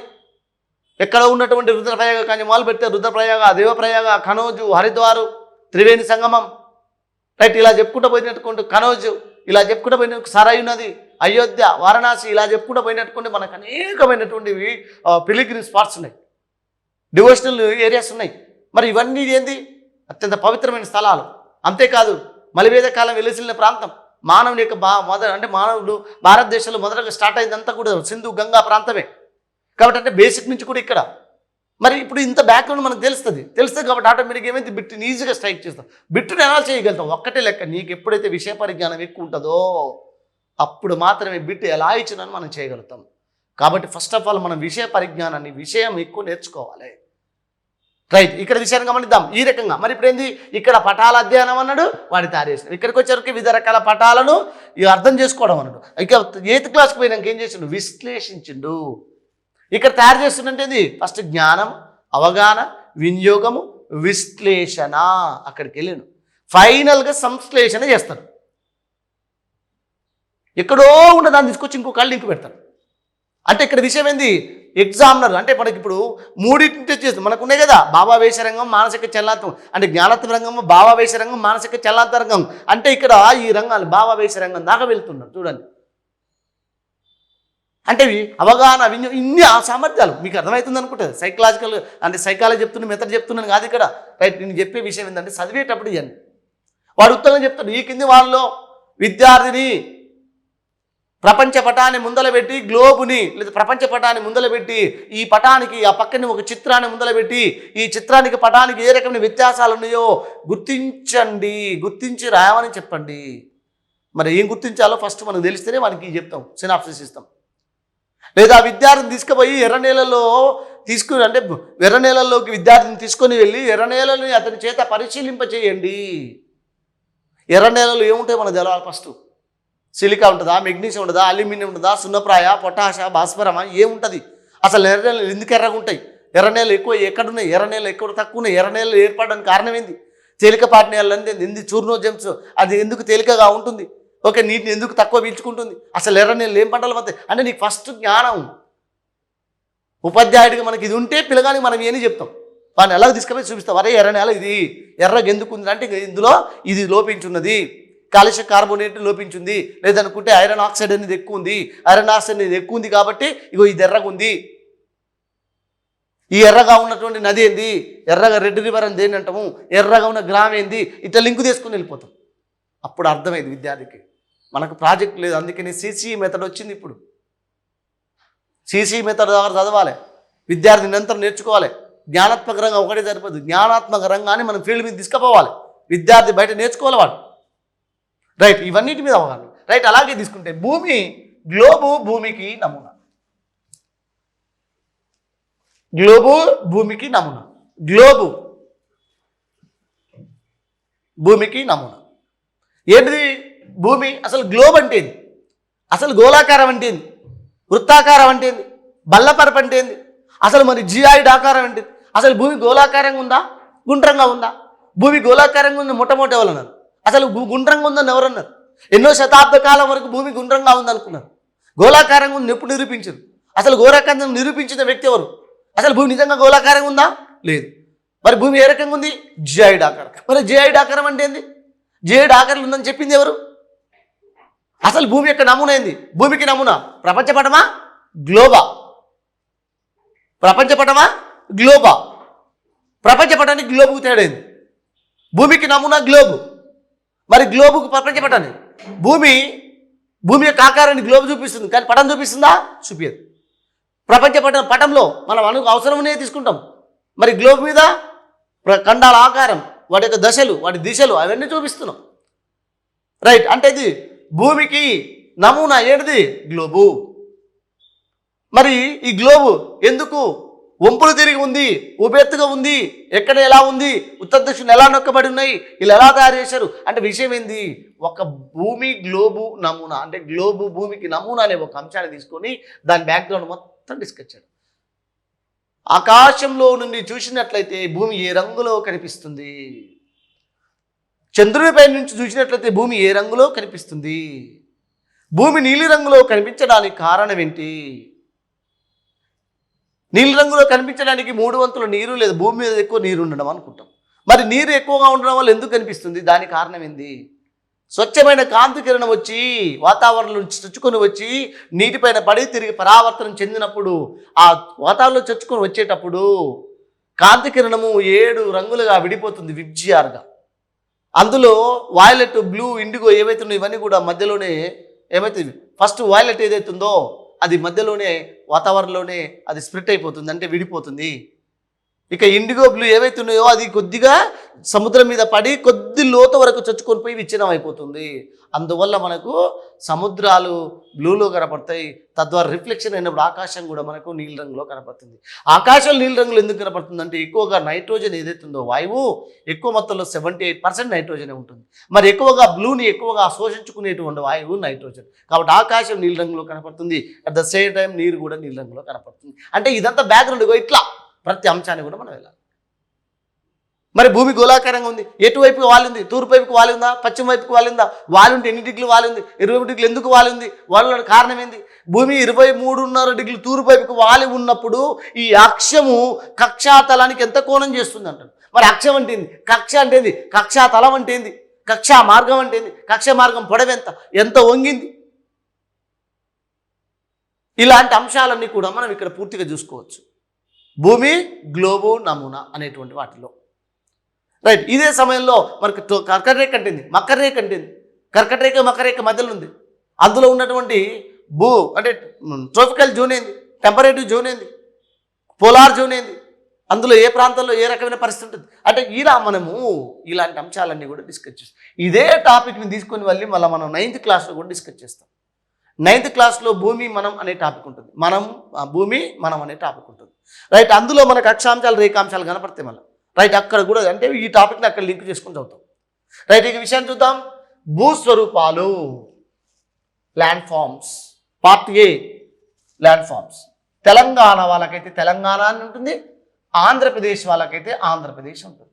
మన తెలంగాణ ప్రాంతాల్లో అయితే తెలంగాణ భూస్వరూపాలు. తెలంగాణ భూస్వరూపం తెలంగాణ పీఠభూమి. తెలంగాణ పీఠభూమి ఏ ప్రాంతాల మధ్య విస్తరించింది? అటు ఈస్టర్న్ ఘాట్స్, ఇటు వచ్చేసి దక్కన్ ప్లాట్యూ. దక్కన్ ప్లాట్యూలో ఈస్టర్న్ సైడ్ మనకు విస్తరించి ఉంటుంది. మరి ఎంత హైట్లో ఉంది? సముద్రం అంటే చెంతెత్తులో ఉంది. తెలంగాణ పీఠభూమి యొక్క నైసర్గిక స్వరూపం ఏంది? తెలంగాణ నైసర్గిక స్వరూపంలో పీఠభూములు ఎక్కడున్నాయి? మైదానాలు ఏమైనా ఉన్నాయా? తూర్పు కనుమలు ఎక్కడున్నాయి? పశ్చిమ కనుమలు ఎక్కడున్నాయి? తూర్పు కనుమలు పశ్చిమ కనుమలు తెలంగాణ ప్రాంతంలో వివిధ జిల్లాల స్థానికంగా ఏ ఏ పేర్లతో పిలుస్తారు? సిర్నపల్లి పంక్తులను ఏడంటారు. మహబూబాబాద్ పంక్తి ఎక్కడ ఉంది? బాలాగఢ పర్వతాలు ఎక్కడున్నాయి? రాగి పర్వతాలు ఎక్కడ? రాచకొండ గుట్టలు ఎక్కడ? నెక్స్ట్ దుమకొండలు ఎక్కడ? బైసల్ కొండలు ఎక్కడ? ఇలా చెప్పుకుంటూ పోతే మనకు నల్లమల్ల కొండలు ఎక్కడున్నాయి? అనంతగిరి గుట్టలు ఎక్కడున్నాయి? వాటి ప్రాధాన్యత ఏంది? ఎత్తర శిఖరాలు ఏంది? ఇలా మనము నైసర్గిక స్వరూపం అనేటువంటి అంశం. ఒక రకంగా చెప్పాలంటే తెలంగాణ భూగోళ స్వరూపం, తెలంగాణ భౌతిక స్వరూపం అనేటువంటి అంశం అన్నమాట ఇది. ఫస్ట్ ఈ స్ట్రక్చర్ చూసుకొని తెలంగాణలో ప్రవహించే నదులు ఏంది? గోదావరి నది ఎడంగా పోతుంది, కృష్ణా నది ఎక్కడంగా పోతుంది అంటే దీని యొక్క ఫిజికల్ బౌండరీస్ ఏ విధంగా ఉన్నాయి ఇవన్నీ చూస్తాము. అట్ ద సేమ్ టైం ఇందులో వెళ్తే మళ్ళీ పార్ట్ బిలో ఏం చేస్తాం? కృష్ణా డెల్టాలోని ఒక గ్రామం పెనమకూరు. ఇక్కడ విషయం గమనించాలి మిత్రులారా, మనకు 3 రకాలైన భౌగోళిక స్వరూపాల మీద అవగాహన ఉండాలి, డిఫరెన్సెస్ తెలియాలి. ఎందుకని వాడు ఎగ్జామ్లో ఏం చేస్తుందండి, ఒకటి డెల్టాలో ఉన్న గ్రామం ఒకటి ఇచ్చిండు, పీఠభూమిలో ఉన్న గ్రామం ఒకటి ఇచ్చిండు, కొండలపైన ఉన్న ఒక గ్రామం ఒకటి ఇచ్చిండు. అంటే ఒక డెల్టాలో ఏ రకమైనటువంటి నేలలు ఉంటాయి, అక్కడ ఉన్నటువంటి వ్యవసాయం ఏంది, అక్కడ ఉన్న పరిశ్రమలు ఏంది, అక్కడ ఉన్న ప్రజల జీవన విధానం ఏంది, అక్కడ ఉన్న ఆచార వ్యవహారాలు ఏంది, అక్కడ ఉన్న అలవాట్లు ఏంది, వాళ్ళ వస్త్రధారణ ఏంది, వాళ్ళ ఆర్థిక అవసరాలు ఏమున్నాయి అంటే ఒక రకంగా చెప్పాలంటే ఒక ప్రాంతంలో ఉన్నటువంటి అంటే డెల్టా ప్రాంతాలు ఉన్న వాళ్ళకి ఏ రకంగా ఉంటారు, పీఠభూమిలో ఉన్న వాళ్ళు ఏ రకంగా ఉంటారు, కొండలపైన ఉన్న వాళ్ళు ఏ రకంగా ఉంటారు అంటే ఈ అంశాలను బేస్ చేసుకుని ఈ 3 ప్రాంతాలని మనము కంపారిటివ్లీ డిస్కస్ చేయాల్సిన అవసరం ఉంటుంది. డెల్టాలో ఉన్న వాళ్ళు ఆర్థికంగా ఎట్టుంటారు, పీఠభూములు ఉన్న వాళ్ళు ఎట్టుంటారు, కొండల మీద ఉన్న ఇక్కడ ఆచార వ్యవహారాలు ఇక్కడ ఇక్కడ ఇక్కడ, మత విధానాలు ఇక్కడ ఇక్కడ ఇక్కడ, పంటలు ఇక్కడ ఇక్కడ ఇక్కడ, వ్యవసాయం ఇక్కడ ఇక్కడ ఇక్కడ, నీటిపారుదల ఇక్కడ ఇక్కడ ఇక్కడ అంటే ఒక రకంగా మనం ఈ అంశాలన్నింటి 3 కంపారిటివ్ అంటే పోల్చుకొని ఒకదానికొకటి కంపేర్ చేస్తూ మనం ఇక్కడ డిస్కస్ చేయాలి. అందుకని ఏంది డెల్టాలో కృష్ణా డెల్టాలో ఒక గ్రామం పెనమకూరు, డోకూరు గ్రామం. ఈ డోకూరు గ్రామం మహబూబ్ నగర్ జిల్లా డోకూరు గ్రామం మీకు తెలుసు, ఓకేనా? డోకూరు గ్రామం ఇది పీఠభూమి. ఈ పీఠభూమి ఏ విధంగా ఉంది? పీఠభూమిలో ఒక గ్రామం ఏదది? డోకూరు గ్రామం. పెనుగోలు ఇది కొండలపైన ఉంది, ఖమ్మం జిల్లా, ఓకేనా? కొండలపైన ఒక గ్రామం, రైట్. ఇది పెనుగోలు. ఇది ఎలా ఉంది అంటే సింపుల్గా డెల్టాలో ఉన్న గ్రామం పెనమకూరుకు, డోకూరుకు, పెనుగోలుకు ఈ 3 మధ్య డిఫరెన్సెస్ ఈ యొక్క టాపిక్ ప్రధాన ఉద్దేశం.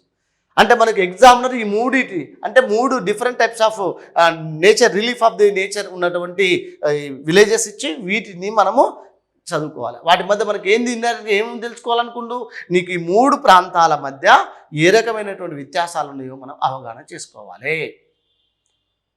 రైట్. ఇక నెక్స్ట్ తీసుకుంటే వర్షం నదులు. 7th క్లాస్లో ఆల్రెడీ వివిధ రకాల పటాలను అర్థం చేసుకోవడం, ఆ తర్వాత వర్షం నదులు, రెయిన్ అండ్ రివర్స్, మరి నదులు వర్షం అంటుంది, వర్షంలో రకాలే ఉన్నాయి. చక్రవాత వర్షపాతం అంటుంది, పర్వతీయ వర్షపాతం అంటుంది, సంవాన వర్షపాతం అంటుంది. ఓకే, కన్వెన్షనల్ రెయిన్ఫాల్ అయింది, ఓరోగ్రఫిక్ రెయిన్ఫాల్ అయింది, సైక్లోనిక్ రెయిన్ఫాల్ అయింది. అసలు భారతదేశంలో ఏ రకమైన వర్షపాతం ఎక్కువగా ఉంది, అత్యధిక వర్షపాతం ఏ ప్రాంతాల్లో సంభవిస్తుంది, అసలు భారతదేశంలో ఏ ఋతుపవనాల వల్ల ఎక్కువ వర్షం వస్తుంది, అందులో నైరుతుపవనాలు అంటుంది, ఈశాన్య ఋతుపవనాలు అంటుంది, వర్షాకాలం లేదంటే వేసవి కాలంలో వచ్చే ఋతుపవనాలు వచ్చే వేసవి సమ్మర్ వర్షాలు ఏవైతే వేసవి కాలం వర్షాలు ఏమంటారు. ఓకేనా, తొలికరి జల్లు ఎక్కడ పడతాయి, మ్యాంగో షవర్స్ అని ఎక్కడంటారు, బాడోచెల్లు అని ఎక్కడంటారు, నార్వెస్టర్స్ అని ఎక్కడంటారు, అందీలు ఎక్కడంటారు, గుడ్డి జల్లులు ఎక్కడంటారు. అంటే విషయం ఏంటంటే ఒక వర్షపాతం అనేది దాన్ని తీసుకుంటే వర్షం. ఈ వర్షం సమయంలో మనం చూసుకోవచ్చు బాష్పీభవనం అంటే బాష్పోత్సేకం అంటేంది, నీటి ఆవిరి అంటేది, ద్రవీభవనం అంటేంది, ఉత్పతారం అంటేంది, ఆర్ద్రత అంటేంది, సాపేక్ష ఆర్ద్రత అంటేది, విష్టార్ద్రత అంటేది, అటు మధ్య తేడా లేదు. ఇలాంటి అంశాలు కూడా దీన్ని లింక్ చేసుకొని మనం అక్కడ జలావరణం వాతావరణం అంశాలు కూడా డిస్కస్ చేయొచ్చు. మనం 9th క్లాస్లో ఉంటుంది నాకు ఆవరణాలు. ఓకేనా, అక్కడ చూసుకోవచ్చు. రైట్, విషయాన్ని గమనిద్దాం. నదులు, ఇక నదులు, ఇదే నదులు మనకు 10th క్లాస్లో ఉంటుంది. నదులు అనే టాపిక్ ఉంటుంది. నదులు, భారతదేశంలో నదులు నీటిపారుదల ఒక టాపిక్ ఉంటుంది మనకు, అక్కడ చూసుకోవచ్చు. భారతదేశంలో నదులు ఏమేమి ఉన్నాయి. గంగా నది నుంచి మొదలు పెడితే గంగా నది, సింధు నది, బ్రహ్మపుత్ర నది, గోదావరి, కృష్ణ, పెన్న, కావేరి, ఈ మధ్యలో నర్మదా, పశ్చిమంగా ప్రవహించే నర్మదా, తపతి, లూని, బాని, గగ్గర్. ఇక పైకి పోయినాం అనుకోండి, డెప్త్కి పోతే ఎంతైనా పోవచ్చు. రైట్, కానీ సిలబస్ని వెయిట్ చేసుకొని చదువుకోవాలి. ఇంటర్మీడియట్ రేంజ్ అన్నావా కొంచెం డెప్త్ చదవాలి. స్కూల్ అసిస్టెంట్ వాళ్ళు అయితే దాని బ్యాక్గ్రౌండ్ వెళ్ళచ్చు. ఎలా వెళ్తాడు ఇంటర్మీడియట్ రేంజ్లో క్వశ్చన్ ఎట్లా ఇస్తారు సార్? ఉదాహరణకు ఉంది, 10th స్టాండర్డ్లో క్వశ్చన్ ఉంది. భారతదేశంలో గంగా నది రెండు సెలయేర్ల కలయిక, భగీరథ, అలకనంద అనే 2 నదుల కలయిక, 2 సెలయేర్ల కలయిక. మనకు గంగా నది ఎక్కడ జన్మించింది? గంగోత్రి శిఖరం వద్ద జన్మించింది. ఓకే, అలహాబాద్ త్రివేణి సంఘం వద్ద గంగా నది అంటే భగీరథ, అలకనంద 2 నదులు కలిసి గంగగా మారుతాయి. ఇక్కడే మనకు యమునా నది, సరస్వతి నది కూడా కలుస్తుంది, త్రివేణి సంగమం. అంతిమంగా అది వెళ్ళేసి కలకత్తా, తర్వాత అది వెళ్ళి ఓకే న్యూమూర్ దీవుల వద్ద, సాగర్ దీవుల సమీపంలో బంగాళాఖాతంలో కలుస్తుంది. ఇది 2525 కిలోమీటర్ల దూరం ప్రవహిస్తుంది. ఓకే, మనది చదువుకున్నాం. దీన్నే కొంచెం డెప్త్ పోయినాం. అప్పుడేమవుతాడు, గంగా నదికి ఎడం వైపున ఉన్న నదులేవి, గంగా నది కుడివైపున ఉన్న నదులేవి. గంగా నదికి ఎడం వైపు తీసుకుంటే మళ్ళీ ఎడం వైపు 1, 2, 3, 4 వరుస నదులేవి. అసలు ఎడం వైపు ఏంది? Left bank tributaries, main left bank tributary of the Ganga, Ramganga, Gomti, Ghaghra, Gandaki, Kosi, Mahananda వరుస నదులు ఎడం వైపున. అదే కుడివైపున తీసుకున్నాం అనుకోండి, ఇప్పుడు ఇది ఉంది అలకనంద నది, భగీరథ నది, 2 నదులు గంగా నది, గంగగా మారి ఇలా వచ్చింది. ఇది హుగ్లీ, ఇది బంగ్లాదేశ్లోకి పోయింది, పద్మా నది ఇలా మారిపోయింది, ఇది గంగా. ఇక్కడ 2 పాయలు, ఇక్కడ 2 పాయలు, దీనికి ఇలా జన్మించింది. ఇది బద్రీనాథ్, భగీరథ, గంగోత్రి శిఖరం ఇలా ఉంది. పై అంతా ఏంది ఎడమవైపు, కింది అన్నీ ఏంది కుడివైపు, పైడంగా కలిసి నదులు. ఉదాహరణగా చెప్తున్న ఎగ్జాంపుల్ అంతే. రామ్గంగా, గోమతి, గాగ్రా, గండకి, కోసి, మహానంద, యమున, కొంచెం దూరమైన యమునాకు మళ్ళీ ఉపనదులు చంబలు, బానస్, సింధు, బెట్వా, కేను, సోను, దామోదర, ఇలా చెప్పుకుంటూ పోతే ఏను ఉపనది కేన్ ఇక్కడ కలుస్తుంది. దీనికి సోన్ ఇలా పోయింది, దామోదర నది ఇలా వచ్చింది. ఇదంతా కూడా catchment area of the Gangetic river. మరి ఇంత విస్తీర్ణంలో ఉంది అంటే ఇప్పుడు ఎడం వైపు నదులు అడగొచ్చు, కుడివైపు అడగొచ్చు, ఎడం వైపున చివరిది ఏందని మొదటిది ఏందని, ఇదంతా డెప్త్నెస్ అంటే క్వశ్చన్ లెవెల్ పెరుగుతుంది. ఇంకో ఎడం వైపు నదులు ఇచ్చి ఈ కింది వాళ్ళు గంగా నదికి ఎడం వైపు ఉపనది ఏది అని అడిగింది అనుకో, అది ఇంటర్మీడియట్ రేంజ్. కుడివైపు ఉపనది ఏది మరి 10th స్టాండర్డ్లో అడుగుతుంది, ఏమంటాడు? ఈ కింది వాళ్ళలో గంగా నదికి ఉపనది ఏది? అప్పుడు ఇస్తాడు ప్రాణహిత, తుంగభద్ర, జీలం, తర్వాత మనకి యమునా నది. రైట్, యమునా నది ఉపనది. లేదా సోను ఇస్తాడు, సోను ఉపనది. దామోదర్ ఇస్తాడు, దామోదర్ ఉపనది. అంటే ఏదో ఒక ఉపనది ఇచ్చేసి, అంటే 3 వేరే ఇచ్చి ఒకటి ఉపనది దానికి సంబంధించి ఇట్లా ఈ కింది వాళ్ళు గంగకు ఉపనది ఏది, గోదావరికి ఉపనది ఏది ఇట్లా అడుగుతారు. అది 10th స్టాండర్డ్. అది ఎడమవైపు ఏది, కుడివైపు ఏది, ఎడమవైపు 2వది ఏది, 3వది ఏంటంటే అది ఇంకా లోపడిపోతున్నట్టు. అంటే క్వశ్చన్ ఇలా వస్తాయండి. మనం చదివేటప్పుడే మన మైండ్ సెట్ క్వశ్చన్ ప్యాటర్న్ తెలవాలి. సార్ ఈ క్వశ్చన్ ప్యాటర్న్ ఎలా తెలుస్తుంది? కొన్నిసార్లు మనం ఏం చేయాలి, ప్రీవియస్ క్వశ్చన్స్ ఏ విధంగా అడుగుతున్నారు అంటే అయ్యే వస్తేనే కాదు నేను చెప్పేది, దయచేసి మీరు మిస్అండర్స్టాండింగ్ చేసుకోవద్దు. అంటే క్వశ్చన్ ఏ విధంగా తయారు చేస్తున్నది మనం ఇక్కడ తెలుసుకోవాలి. పాత క్వశ్చన్లు చదవడం వల్ల క్వశ్చన్ ఏ విధంగా మేకింగ్ అవుతుంది అనేది మనకు తెలుస్తుంది. రేపు మనమైతే ఎట్లా తయారు చేయాలి అంత వస్తుంది. ఒకటే నేను ఇక్కడ చెప్పదలుచుకుంది, మనం ఓన్గా క్రియేట్ చేయాలి. ఇన్ఫర్మేషన్ చదువుతున్నప్పుడే క్వశ్చన్ ఏ విధంగా అడుగుతాడని మనమే అంచనా వేసుకోవాలి. అప్పుడు ఎప్పుడైతే ఈ టైప్ ఆఫ్ యాటిట్యూడ్ నీలో ఉంటుందో అప్పుడు మన విజయానికి దగ్గర అవుతున్నట్టుగా అర్థం చేసుకోవచ్చు. ఇక చెరువులు, భూగర్భ జలాలు, ట్యాంక్స్ అండ్ గ్రౌండ్ వాటర్. మరి ఇప్పుడు భూగర్భ చెరువులు, ఈ చెరువులు గొలుచుకట్టు చెరువుల కాకతీయుల కాలంలో ఏ విధంగా ఉంది తెలంగాణ ప్రాంతాల్లో, మరి చెరువుల ద్వారా ఎంత నీటిపారుదల జరుగుతుంది, చెరువుల ద్వారా ఉన్నటువంటి పెద్ద చెరువులు ఏంది, ఓకేనా, గ్రౌండ్ వాటర్ని ఏ విధంగా, నీటిని ఏ విధంగా ఉపయోగించుకుంటారు, రైట్. అలాగే భూగర్భ జలాలు ఏంది, భూగర్భ జలాలు డెవలప్ చేయాలంటే ఎలా, భూగర్భ జలాలు పెంపొందించడం ఎలా, భూగర్భ జలాలు అడుగంటిపోయేది ఎక్కడ, రైట్. ఇదే మనకు రాలేగావ్ సిద్ధి ప్రాంతాల్లో ఎందుకు ఇలాంటి కరువు పరిస్థితి ఏర్పడింది, మళ్ళీ కరువు అంటే ఏంది, వరదలు అంటే ఏంది, కరువు కారణం ఏంది, కరువు అంటే ఏంది, అతి కరువు అంటే ఏంది, తీవ్రమైన కరువు అంటే ఏంది, మరి కరువుని ఎలా మెజర్ చేస్తుంటాం, రైట్. ఇలాంటి అంశాలన్నీ కూడా మనం చెరువులు, భూగర్భ జలాలు ఇలాంటి అంశాలు మనం ఇక్కడ డిస్కస్ చేసుకోవచ్చు, రైట్. ఇది 7th క్లాస్లో ఉన్నటువంటి, రైట్. అలాగే నెక్స్ట్ తీసుకున్నట్లయితే 7thలోనే మహాసముద్రాలు, చేపలు పట్టడం. నేను ఇప్పుడు ఇక్కడ ఏం చేస్తున్నాం, మనం ఒక్కొక్క టాపిక్ని ఎనాలిసిస్ చేస్తున్నాం, ఏ టాపిక్లో ఏముంటుంది అనేది చూస్తున్నాం. మహాసముద్రాలు, అసలు మహాసముద్రాలు అంటే ఏంది, అసలు సముద్రాలు ఏంది, అసలు మొట్టమొదటిగా ఉన్న మహాసముద్రం పాంతాల్సా రండి, పాంతాల్సా లేదా పెంతాల్సా. అది అంగారగొండ భూభాగాలు విడిపోయి ఖండచల సిద్ధాంతంలో భాగంగా కాంటినెంటల్ డ్రిఫ్ట్ థియరీలో భాగం తర్వాత అవన్నీ స్థానికంగా మహాసముద్రాలు అయిపోయినాయి. పసిఫిక్ మహాసముద్రం, అట్లాంటిక్ మహాసముద్రం, హిందూ మహాసముద్రం, ఆర్కిటిక్ మహాసముద్రం, దక్షిణ హిందూ మహాసముద్రం, అదే దక్షిణ పసిఫిక్, దక్షిణ అట్లాంటిక్ అన్నీ కలిపి దక్షిణ మహాసముద్రం, అదే అంటార్టిక్ అంటాం. 5 మహాసముద్రాలు ఉన్నాయి. మరి ఈ సముద్రాలు ఏంది, ఏ ఆకారాలు ఉంటాయి, ఏ సముద్రం దేనికి ప్రసిద్ధి, ఏ సముద్రం ఏ ఖండాలు విడదీస్తుంది, ఏ ఖండాలు కలుపుతుంది, ఇలా మనం మహాసముద్రాలు అనేటువంటి అంశాన్ని చూస్తాం. చేపలు పట్టడం, ఏ సముద్రం, చేపలు పట్టడం, మనకు ఫిష్ బ్యాంక్స్ ఎక్కడెక్కడ ఉన్నాయి, గ్రేటర్ బ్యాంక్ ఎక్కడ, డ్రాగర్ బ్యాంక్ ఎక్కడ, పాక్లాండ్ దీవుల దగ్గర ఏంది, ఓకే, చేపల పెంపకం మీద, చేపలలో ఉన్నటువంటి విషయం ఏంది. ఇక్కడ ఇదే సందర్భంలో మనకు ఆ బేరగత్తలు అంటే ఏంది, ఈ మార్కెట్లో మరి చేపల మార్కెట్ ఏ విధంగా జరుగుతుంది, పల్లాయిస్ అంటే ఏంది, ఓకేనా. ఇక్కడ మనకు ఇలాంటి అంశాలన్నీ కూడా మనం ఈ ప్రాంతంలో డిస్కస్ చేయడం జరుగుతుంది. ఈ మత విధానాలు ఏవి, ఓకేనా, ఇలాంటి అంశాలన్నీ మనకి ఇక్కడ ఉంటాయి. ఇక రైట్, యూరప్ తీసుకున్నాం అనుకోండి, ఇక్కడ ఏమంటాడు యూరప్.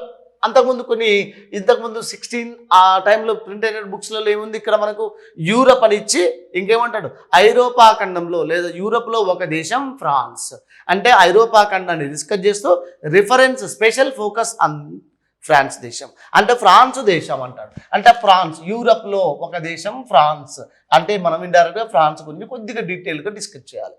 ఎందుకంటే పారిశ్రామిక విప్లవము బ్రిటిష్ ఇంగ్లాండ్ తర్వాత మళ్ళీ ఎక్కువ ఇక్కడే వచ్చింది ఫ్రాన్స్. పారిశ్రామికమే కాదు, వ్యవసాయపరంగా అభివృద్ధి చెందింది. మరి ఫ్రాన్స్ అనేది ప్రత్యేకంగా ఇక్కడ వ్యవసాయ క్షేత్రాలు ఏంది, ద్రాక్ష సారాయి పరిశ్రమలు ఏమున్నాయి, ఓకేనా, వ్యవసాయ పరిశ్రమలు ఏమున్నాయి, వీళ్ళకు అసలు ఏ రకమైనటువంటి జీవన విధానం ఉంది, ఇక్కడ ఎడ్యుకేషన్ ఎలా ఉంది, రైట్. ఇక్కడ ఒక రకంగా చెప్పాలంటే ఫ్రాన్స్లో వ్యవసాయ విధానాలు, అక్కడ ఉన్నటువంటి పంటల రకాలు, ఇలాంటివన్నీ కూడా కొంచెం స్పెషల్ రిఫరెన్స్ మనం ఏం చేస్తామంటే ఫ్రాన్స్ మీద ఫోకస్ చేస్తాం, రైట్. అదే ఆ తర్వాత ఇక ఇందులో మనకు తెలుసు, మళ్ళీ ఇందులో చాలా టాపిక్స్ ఉన్నాయి. యూరోప్లో తీసుకుంటే యూరోప్ నైసర్గిక స్వరూపం, యూరోప్ యొక్క శీతోస్థితి, యూరోప్ యొక్క ఉనికి, యూరోప్ యొక్క నైసర్గిక స్వరూపం, యూరోప్ యొక్క శీతోస్థితి, యూరోప్లో ఉన్న వ్యవసాయం, యూరోప్లో ఉన్నటువంటి పంటల కాలాలు, యూరోప్లో ఉన్నటువంటి పరిశ్రమలు, యూరోప్లో ఉన్నటువంటి నెక్స్ట్ వ్యవసాయంతో పాటు పరిశ్రమలు, ఆ తర్వాత వాళ్ళకున్న జల రవాణా, ఇలాంటి అంశాలన్నీ కూడా డిస్కస్ చేస్తాం. ఇంకా అదే ఓల్డ్ టెక్స్ట్ బుక్ తీసుకున్నాం అనుకోండి, యూరోప్ ఖండంలో ఇంకా చాలా అంశాలు 14 రకాల టాపిక్స్ ఉంటాయి ఒక యూరోప్లోనే.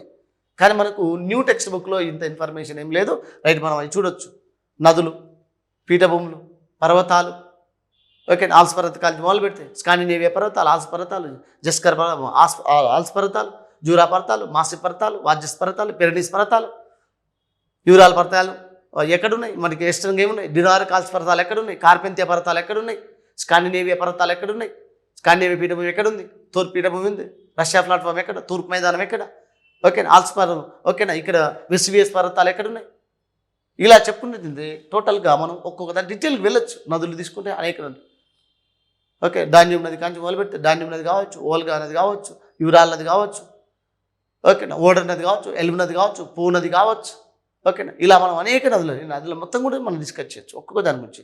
ఇలా మనము ఉనికి, నైసర్గిక స్వరూపం, నిమ్నోన్నతాలు, శీతోస్థితి, ఓకేనా, వ్యవసాయము, అందులో మళ్ళీ వ్యవసాయ కాలాలు, పంటల రకాలు, రైట్. అలాగే పరిశ్రమలు, రవాణా సౌకర్యాలు, రైట్. ఇలా అంతర్జాతీయ అంశాలు, ఇలాంటివన్నీ కూడా మనం డిస్కస్ చేయొచ్చు. అలాగే ఐరోపా వాళ్ళ యొక్క స్థావరాలు ఎక్కడెక్కడ ఏర్పాటు చేస్తున్నాం, మళ్ళీ ఆఫ్రికాలో కూడా వస్తుంది. ఇలా మనం అన్ని అంశాలను డిస్కస్ చేస్తాం ఒక యూరోప్లో. ఇక ద నెక్స్ట్ తీసుకుంటే ఆఫ్రికా. నేను ఇక్కడ చెప్పేది మిత్రులారా దయచేసి గుర్తుపెట్టుకోండి, ఈ టాపిక్ వినడం వల్ల మీరు ఇప్పుడు ఈ క్లాస్లో మీరు నేర్చుకునేది ఏంటంటే ఏ టాపిక్లో ఏ అంశాలు ఉంటాయి అనేది ఒక ఓవరాల్ ఒక వ్యూ చూస్తున్నాం. అంటే నీకు ఒక అవగాహన వస్తుంది. ఇక్కడ ఏది ఉంటుంది, ఏమేమి చదవాలి, ఏం చదవకూడదు, ఎక్కడ ఏం ఫోకస్ చేయాలని నీకు ఒక సిలబస్ మీద ఒక బ్రీఫ్ ఐడియా వచ్చేస్తుంది ఇక్కడ. రైట్. అలాగే ఆఫ్రికా ఖండం మళ్ళీ మొత్తం ఇచ్చేసి ఆఫ్రికా ఖండంలో ఒక దేశం ఏంటిది వరకు నైజీరియా, ఎందుకంటే అభివృద్ధి చెందిన దేశం నైజీరియా కాబట్టి. ఓకే, నైజీరియా, దక్షిణాఫ్రికా, ఈజిప్టు ఇలాంటి దేశాలు బాగా మనకు ఫేమస్ ఉంటాయి. రైట్. నైజీరియా ఇటీవల కాలంలో వేగంగా అభివృద్ధి చెందుతున్నటువంటిది, వేగంగా జనాభా పెరుగుతున్నటువంటిది. ఓకే, నైజీరియా దేశం. మరి ఇంగ్లీష్ని జాతీయ భాషగా మాట్లాడే ఏకైక దేశం నైజీరియా ఆదాయ వనరు, నైజీరియా పరిశ్రమలు, నైజీరియా వ్యవసాయం, నైజీరియాలో వర్షపాతం, నైజీరియాలో శీతోస్థితి. అంటే నైజీరియాలో ఉన్న కండిషన్స్, అడవులు, అక్కడ ఉన్న జంతు సంపద, అక్కడ ఉన్న వృక్ష సంపద, ఒక భౌగోళిక స్వరూపాలు. ఒక నైజీరియా చదివితే ఆటోమేటిక్గా ఐరోపా మొత్తం వస్తుంది. ఎందుకంటే మనం తర్వాత చూస్తాం ఆఫ్రికా ఖండంలో నైజీరియా ఎలాంటి క్లైమేట్ ఉంటుంది అనేది. 4 రకాల శీతోస్థితులు ఉంటాయి ఒక నైజీరియాలోనే. అంటే ఒక ఐరోపా అంటే ఎందుకు భూమధ్యరేఖ ప్రాంతాలు ఉంటుంది ఇది సుమారుగా. రైట్. ఉత్తర ప్రాంతాల్లో కనిపిస్తుంది మనకు, భూమధ్యరేఖకు ఉత్తరంగా ఉంటుంది ఆఫ్రికా ఖండాలు. మరి అలాంటి నైజీరియాలో ఎలాంటి కండిషన్స్ ఉంటే మనం డీటెయిల్గా చూడొచ్చు.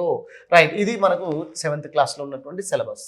ఇక 8th వెళ్ళామనుకోండి, పటాల అధ్యయనం విశ్లేషణ. మనం ఆల్రెడీ ఇంతకుముందు చెప్పుకున్నాం. అంటే 6thలో ఉంది ఇదే టాపిక్, 7thలో ఉంది ఇదే టాపిక్, 8thలో ఉంది. అంటే మూడింటి కలిపి మనం ఒకసారి డిస్కస్ చేస్తాం. అంటే మనం జ్ఞానం నుంచి మొదలెట్టి సంశ్లేషణ వరకు వెళ్తాం. రైట్. ఇక తర్వాత తీసుకుంటే సూర్యుడు శక్తి వనరు. Sun source of energy. Right. ఇక్కడ చూద్దాం, సూర్యుడు శక్తి వనరు. ఇక్కడ ఏంది సౌరశక్తి అంటే సౌరపుటం అంటేంది, సూర్యపుటం ఏంది, భూ వికిరణం అంటేంది, ఒక ఉష్ణోగ్రత అంటేంది, పీడనం అంటేంది, ఉష్ణోగ్రతను కూల్చే పరికరాలే ఉంటాయి. 6 గరిష్ట మాపడం అంటే థర్మామీటర్ అంటేంది. రైట్. అలాగే తీసుకున్న మనకు ఈ బారోమీటర్ అంటేంది, బర్డెన్ ట్యూబ్ అంటేంది, సెల్సియస్ అంటే ఏంటింది, ఫారెన్హీట్స్ అంటేంది, అసలు ఎప్పుడు వచ్చినాయి, ఉష్ణోగ్రతను ప్రభావితం చేసే అంశాలు ఏమున్నాయి, పరావర్తనం చేసింది, భూమి యొక్క అల్బిడో అంటేంది, భూమి అల్బిడో ఎంత శాతం ఉంటుంది, భూమి ఎంత ఉష్ణోగ్రతను తీసుకుంటుంది, ఎన్ని కెలోరీల శక్తిని గ్రహిస్తుంది, పరావర్తనం చేసేది ఎంత, గ్రహించేది ఎంత, ఒక మొత్తను భూమి యొక్క వాతావరణము ఏ విధంగా వేడెక్కుతుంది, భూమి ఏ ప్రక్రియ ద్వారా వేడెక్కుతుంది, భూమి నుంచి విడుదలైన తరంగాలను ఏమంటారు. ఓకే, ఇలాంటి అంశాలన్నింటి కూడా మనం ఇక్కడ సూర్యుడు అనేటువంటి శక్తి వనరు అనేటువంటి అంశాలు చూస్తాం. రైట్. ఆ తర్వాత తీసుకున్నట్టయితే మనం ఇక్కడ ఇదే ఉంది, ఉష్ణోగ్రత అనే ఉంటుంది. ఇలానే ఇదే ఉష్ణోగ్రతను మనం మనకు 9th క్లాస్లో కూడా డిస్కస్ చేయొచ్చు. ఇదే అంశం ఉంది, సూర్యుడు ఉంటుంది, ఇదే సూర్యుడు, ఇందులో ఉష్ణోగ్రత ఉంది. ఈ ఉష్ణోగ్రతను ప్రభావించే అంశాలు ఏంది, అంటే ఇక్కడ సమాంతర ఉష్ణోగ్రత విస్తరణ ఎలా ఉంటుంది, ఊర్ధ్వ ఉష్ణ విస్తరణ ఎలా ఉంటుంది, ఎత్తుకుపోతున్న ఉష్ణోగ్రత ఎలా తగ్గుతుంది. రైట్. అలాగే తీసుకుంటుంది హారిజంటల్గా తీసుకుంటున్న సమాంతర విస్తరణ అనుకుంటే దాన్ని ప్రభావితం అంశాలు ఏమున్నాయి, అక్షాంశాలు ఏ విధంగా, రేఖాంశాలు అయితే ఎలా, అక్షాంశాలు ఏ అక్షాంశం వద్ద ఎంత ఉష్ణోగ్రత ఉంటుంది, భూమి యొక్క ఉపరితలం ఉష్ణోగ్రత, ఉపరితలం యొక్క నైసర్గిక స్వరూపాలు ఏ విధంగా ప్రభావితం చూస్తాయి, మేఘాల ఆవరణం ఏ విధంగా ప్రభావితం చూపిస్తుంది, వృక్ష సంపద ఉంటే ఏ విధంగా ప్రభావితం చూపిస్తుంది, శీతల పవనాలు ఏ విధంగా ఉష్ణోగ్రత ప్రభావితం చూపిస్తుంది, సముద్ర సామీప్యత ఏ విధంగా ప్రభావితం చూపిస్తుంటుంది. ఓకే, ఇలా పవనాలు ఏ విధంగా ప్రభావితం చూపిస్తుంటాయి, స్థానిక పవనాలు, జల పవనాలు, భూపవనాలు, ఇలా ఉష్ణోగ్రతను ప్రభావితం చేసే అంశాల కానీ మొదలుపెడితే డీటెయిల్గా ప్రపంచంలో అత్యధిక ఉష్ణోగ్రత ఎక్కడ, అత్యల్ప ఉష్ణోగ్రత ఎక్కడ, తక్కువ ఎక్కడ, ఎక్కువ ఎక్కడ, భారతదేశంలో ఎక్కడ ఎక్కువ, భారతదేశంలో తక్కువ ఎక్కడ, ఇలా ఉష్ణోగ్రతకు సంబంధించిన ప్రతి అంశము, సూర్యుడికి సంబంధించిన ప్రతి అంశాన్ని ఇక్కడ డిస్కస్ చేస్తాం. డీటెయిల్గా డిస్కస్ చేయొచ్చు మనం. ఓకే, నెక్స్ట్ భూచలనాలు, ఋతువులు, ఎర్త్ మూమెంట్స్ అండ్ సీజన్స్. భూభ్రమణం అంటే ఇది, భూపరిభ్రమణం అనేది, ఉపరితల చలనాలు, అంతర్గత చలనాలు. మరి ఉపరితల చలనాలు భూభ్రమణం, భూభ్రమణం పట్టే సమయం, భూపరిభ్రమణం పట్టే సమయం, ఈ సమయంలో ఏర్పడే ఫలితాలు ఏంటివి, రోజులు ఎప్పుడు ఏర్పడతాయి, రోజుల వ్యత్యాసం ఎప్పుడు ఏర్పడుతుంది, ఋతువులు ఎప్పుడు ఏర్పడతాయి, ఋతువుల్లో వ్యత్యాసాలు ఏర్పడతాయి, కాలాలు ఎప్పుడు ఏర్పడతాయి, అందులో మనం తీసుకున్న మనకు పోటుపాట్లు ఎప్పుడు ఏర్పడుతున్నాయి, సముద్రం నట్టం పెరగడం తగ్గడం ఏంది, అసలు పోటు అంటే ఏంది, పాట అంటే ఏంది. ఇదే సమయంలో తీసుకున్నాం అనుకోండి, మరి షోర్ ఎట్లా ఎరోషన్ జరుగుతుంది, కోస్టల్ ఏరియా ఎట్లా ఎరోషన్ జరుగుతుంది. ఈ సందర్భంలో తీసుకున్నాం అనుకోండి, ఋతువులలో మనకి ఏ ఋతువులు ఎప్పుడు ఏర్పడుతుంటాయి, కాలాలు ఎప్పుడు ఏర్పడుతుంది, ఋతువులు అంటాం. అదే సమయంలో ఉత్తరాయణం అంటే దక్షిణాయనం అంటే విషవత్తులు అంటే ఏంది, విషవత్తులు ఎప్పుడు ఏర్పడుతాయి, మార్చి 21 సెప్టెంబర్ 3 ఏంది, ఉత్తరాయణంతం ఎప్పుడు, దక్షిణాయనంతం ఎప్పుడు, ఆయన ఆరంభం ఎప్పుడు, దక్షిణాయన ఆరంభం ఎప్పుడు, ఉత్తరార్ధగోళ వేసవికాలం ఎప్పుడు, దక్షిణార్ధగోళ వేసవికాలం ఎప్పుడు, అసలు ఈ కాలాలు ఎలా ఏర్పడుతున్నాయి. ఇలా ప్రతి అంశం కూడా భూభ్రమణం భూపరిభ్రమణం మధ్య వ్యత్యాసాలు, భూభ్రమణ ఫలితాలు, భూపరిభ్రమణ ఫలితాలు, ఇలాంటి అంశాలన్నీ కూడా మనము భూచలనాలు, ఋతువులు అనే టాపిక్లో చూస్తాం. రైట్, చూద్దాం, డీటెయిల్గా చూద్దాం, ఎక్కడ కూడా వదిలిపెట్టే సమస్య లేదు ఇక్కడ. రైట్, ధ్రువ ప్రాంతాలు పోలార్ రీజియన్స్, ఉత్తర ధ్రువం, దక్షిణ ధ్రువం, 2 ధ్రువాలనే మనకు. భూగోళం పైన స్థిర బిందువులు ఉత్తర దక్షిణ ధ్రువాలు. భూగోళం మొత్తం కదులుతుంది, కానీ ఉత్తర దక్షిణ ధ్రువాలు మాత్రం కదలు. మరి ఈ ధ్రువాల వద్ద ఉన్న పరిస్థితి ఏంది? ఎస్కిమోలు ఎక్కడ ఉంటారు, లాపులు ఎక్కడ ఉంటారు, సమయోధులు ఎక్కడ ఉంటారు, సమయూడ్స్ ఎక్కడ ఉన్నారు, ఇబ్రూ జాతి ప్రజలు ఏడా ఉండరు, ఎస్కిమోలు ఎక్కడ జన్మించరు, మొత్తం ఎస్కిమోల గురించి అవుతుంది.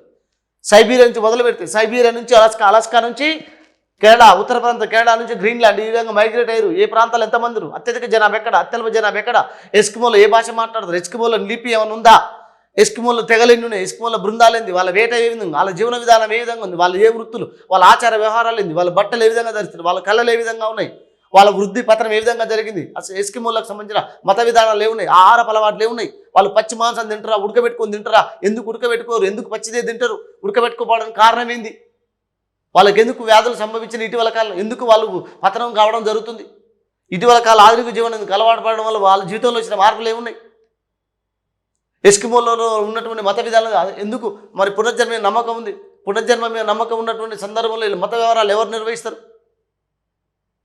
టబు అంటే ఏంది, శిల అంటే ఏంది, వాళ్ళ దేవతల పేర్లేంది, ఇలా మనకు ఒకటి గుర్తుపెట్టుకోవచ్చు. వాళ్ళ యొక్క కాలాల కంచె మొదలు పెడితే ధ్రువ ప్రాంతాల్లో ఉన్నటువంటి వెజిటేషన్, ధ్రువ ప్రాంతాల్లో ఉన్నటువంటి ఓకే వైల్డ్ లైఫ్ శాంచురీ అంటే వైల్డ్ లైఫ్స్ కానివ్వండి, ఓకే ధ్రువ ప్రాంతాల్లో ఉన్నటువంటి ఈ ప్రజలు కానివ్వండి, వాళ్ళ యొక్క బృందాలు, వీళ్ళు ఏ విధంగా జీవన విధానం కలిగి ఉంది, వీళ్ళ యొక్క వృత్తులు ఏమున్నాయి, వీళ్ళ ఆలపాలవాళ్ళు ఏమున్నాయి, వీళ్ళ ఆవాసం ఏ విధంగా ఉంది, వీళ్ళ యొక్క మత విధానాలు ఏ విధంగా ఉన్నాయి, వీళ్ళ యొక్క ఆహార నియమాలు మత విధానాలు బేస్ చేసుకొని వీళ్ళ యొక్క జీవన విధానం ఏ విధంగా కొనసాగుతుంది. ఓకే, ఇలా ప్రతి అంశాన్ని కూడా ఎస్కిమోలకు సంబంధించిన పూర్తి సమాచారాన్ని డిస్కస్ చేస్తాం. ఎందుకంటే ఇటీవల కాలంలో ఆధునిక జీవన విధానానికి అలవాటు పడిన ఆదిమ తెగ ఒకటి ఏంటంటే ఎస్కిమోలే. వాళ్ళ గురించి మనం డీటెయిల్గా చూద్దాం. ఇన్యూయిట్ అంటే ఇన్యూపిక్ ఏంటంటే, అల్యూయిట్ ఏంటంటే, ఇందులో భాషలేంది, తెగలేంది, ఇలాంటి అంశాలన్నీ కూడా మనం కూలంకషంగా చర్చించుకుందాం విత్ మ్యాప్తో సహా, మ్యాప్ ఓరియంటేషన్లో. ఇక అడవులు వినియోగం సంరక్షణ. అడవులు వెజిటేషన్ అనొచ్చు, లేదా ఫారెస్ట్ మీ ఇష్టం అనుకోండి. రైట్, ఫారెస్ట్ ఓకేనా. ఇక్కడ వినియోగం, కన్జంప్షన్ చేసుకోవడం, వినియోగము, at the same time protection. ఓకేనా. ఇలా అడవుల రకాలు, సతతారిత్యం లేని, అర్ధసతారణ్యం లేని, ఆకురాల్చి అడవులు అంటే ముళ్ళ జాత అడవులు ఏంది, మడ అడవులు ఏమున్నాయి, ఇక్కడ ఏ వృక్షాలు ఎక్కడ పెడతాయి, ఓకేనా. ఎబోని, మహాగని, సింకోనా, సీడారు, వెదురు అంటే మీరు సతతారిత్యంలో పెరిగే వృక్షాలు ఏమున్నాయి. అదే ఉష్ణమండల ఆకురాల్చి అడవులు, తెలంగాణ ప్రాంతంలో ఏ రకమైన అడవులు ఉన్నాయి, తెలంగాణ ప్రాంతంలో ఉన్న అడవులు మరి ఉష్ణమండల ఆకురాల్చి అడవులు ఉన్నాయి అనుకోండి. ఇందులో మనకు ఏ రకమైన చెట్లు ఉన్నాయి, తుమ్మ, రేగు, బలుసు, ఈత, తాడి, మోదు, దిరిసెన, జిట్టేగి, ఏగి, ఇలా మనం చెప్పుకుంటూ పోయినట్టు అనేక మనకు గడ్డి, రూసా గడ్డి, కేసరి గడ్డి, బండి గడ్డి, సుకుల్ గడ్డి, కుష్ గడ్డి వస్తాయి మనకు. అంటే ఇవన్నీ కొంచెం డెప్త్కి వెళ్తాయి. మనకు ఉన్నటువంటి అంశాలని మనకు అకాడమిక్ యాంగిల్ ఎంతవరకు ఉందో అంతవరకు డిస్కస్ చేయొచ్చు. అలాంగ్ విత్ మనకు ఎడిషనల్ బేస్ కూడా మనం తీసుకుందాం. రైట్, ఈ రకంగా మనకు అడవుల మీద మరి వాటికి సంరక్షణ వినియోగించుకోవడం, ఎలా వినియోగించుకున్నాం, వాటి నుంచి వచ్చే ఉత్పత్తులు ఏమున్నాయి వాటిని. రైట్, వాటిని సంరక్షణ ఏ విధంగా, ప్రొటెక్షన్. అడవుల సంరక్షణ చట్టం ఎప్పుడు, అడవుల జంతు సంరక్షణ చట్టం ఏంది, వన్యప్రాణి సంరక్షణ చట్టాలు ఏమున్నాయి, బ్రిటిష్ వారి కాలంలో ఏమున్నాయి, ఆధునిక కాలంలో ఎప్పుడు తీసుకొచ్చారు, మొదటి ఆట విధానం ఎప్పుడు వచ్చింది, రెండవ జాతీయ ఆట విధానం ఎప్పుడు వచ్చింది, ఓకే, పరిరక్షణ చట్టాలు ఎప్పుడు తీసుకొచ్చారు, ఆధునిక నూతన పరిరక్షణ అడవి పరిరక్షణ చట్టం ఏమొచ్చింది, రిజర్వ్ ఫారెస్ట్ అంటే ఏముంది, రక్షిత అడవులు అంటే ఏంది, ఇలా అడవుల రకాలు ఏమున్నాయి, ఇలాంటి అంశాలన్నింటి మనం ఇక్కడ డిస్కస్ చేయొచ్చు.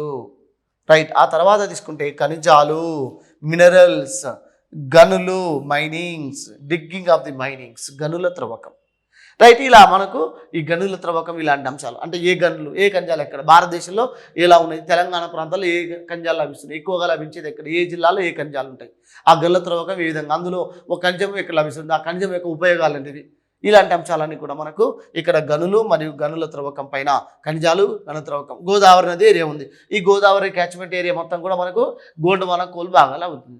మరి గోండువాన రకం బొగ్గేంది, ఆర్కేన్ రకం బొగ్గేంది, బొగ్గులో మన రకాలు ఏంది, పీట్ రకం అంటే ఏంది, ఆంథ్రోసైట్ ఏంది, బిట్యుమినస్ అంటే ఏంది, లిగ్నెంట్ అంటే ఏంది, కూనాల రకం బుగ్గు ఏంది, ఈ బుగ్గుల రకాలు ఏంది, కార్బన్ పర్సెంట్ బట్టి ఎట్లా, లభ్యతను బట్టి ఎట్లా, ఇలా మనము ఈ అంశాలన్నింటినీ మనము డిస్కస్ చేస్తుంటాం.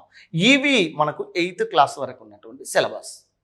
ఇక నెక్స్ట్ తీసుకున్నట్టయితే 9th క్లాస్లో ఉన్న 10th క్లాస్లో ఉన్న సిలబస్, ఇది మనం ఈ రెండు కలిపితే మనకి ఎడ్జిట్ అవుతుంది. ఈ రెండు లేకుండా తీసుకుంటే ఎడ్జిట్ 8th క్లాస్ వరకు అయితే మాత్రం మనకు అది పేపర్ 1 అవుతుంది. లేదు మనకు స్కూల్ అసిస్టెంట్ పేపర్ 2 వాళ్ళు ఎవరైతే ఉందో వాళ్ళకు మనకు 10th స్టాండర్డ్ వరకు ఇది ఉంటుంది. రైట్. ఇక విషయం చూస్తే భూమి మనం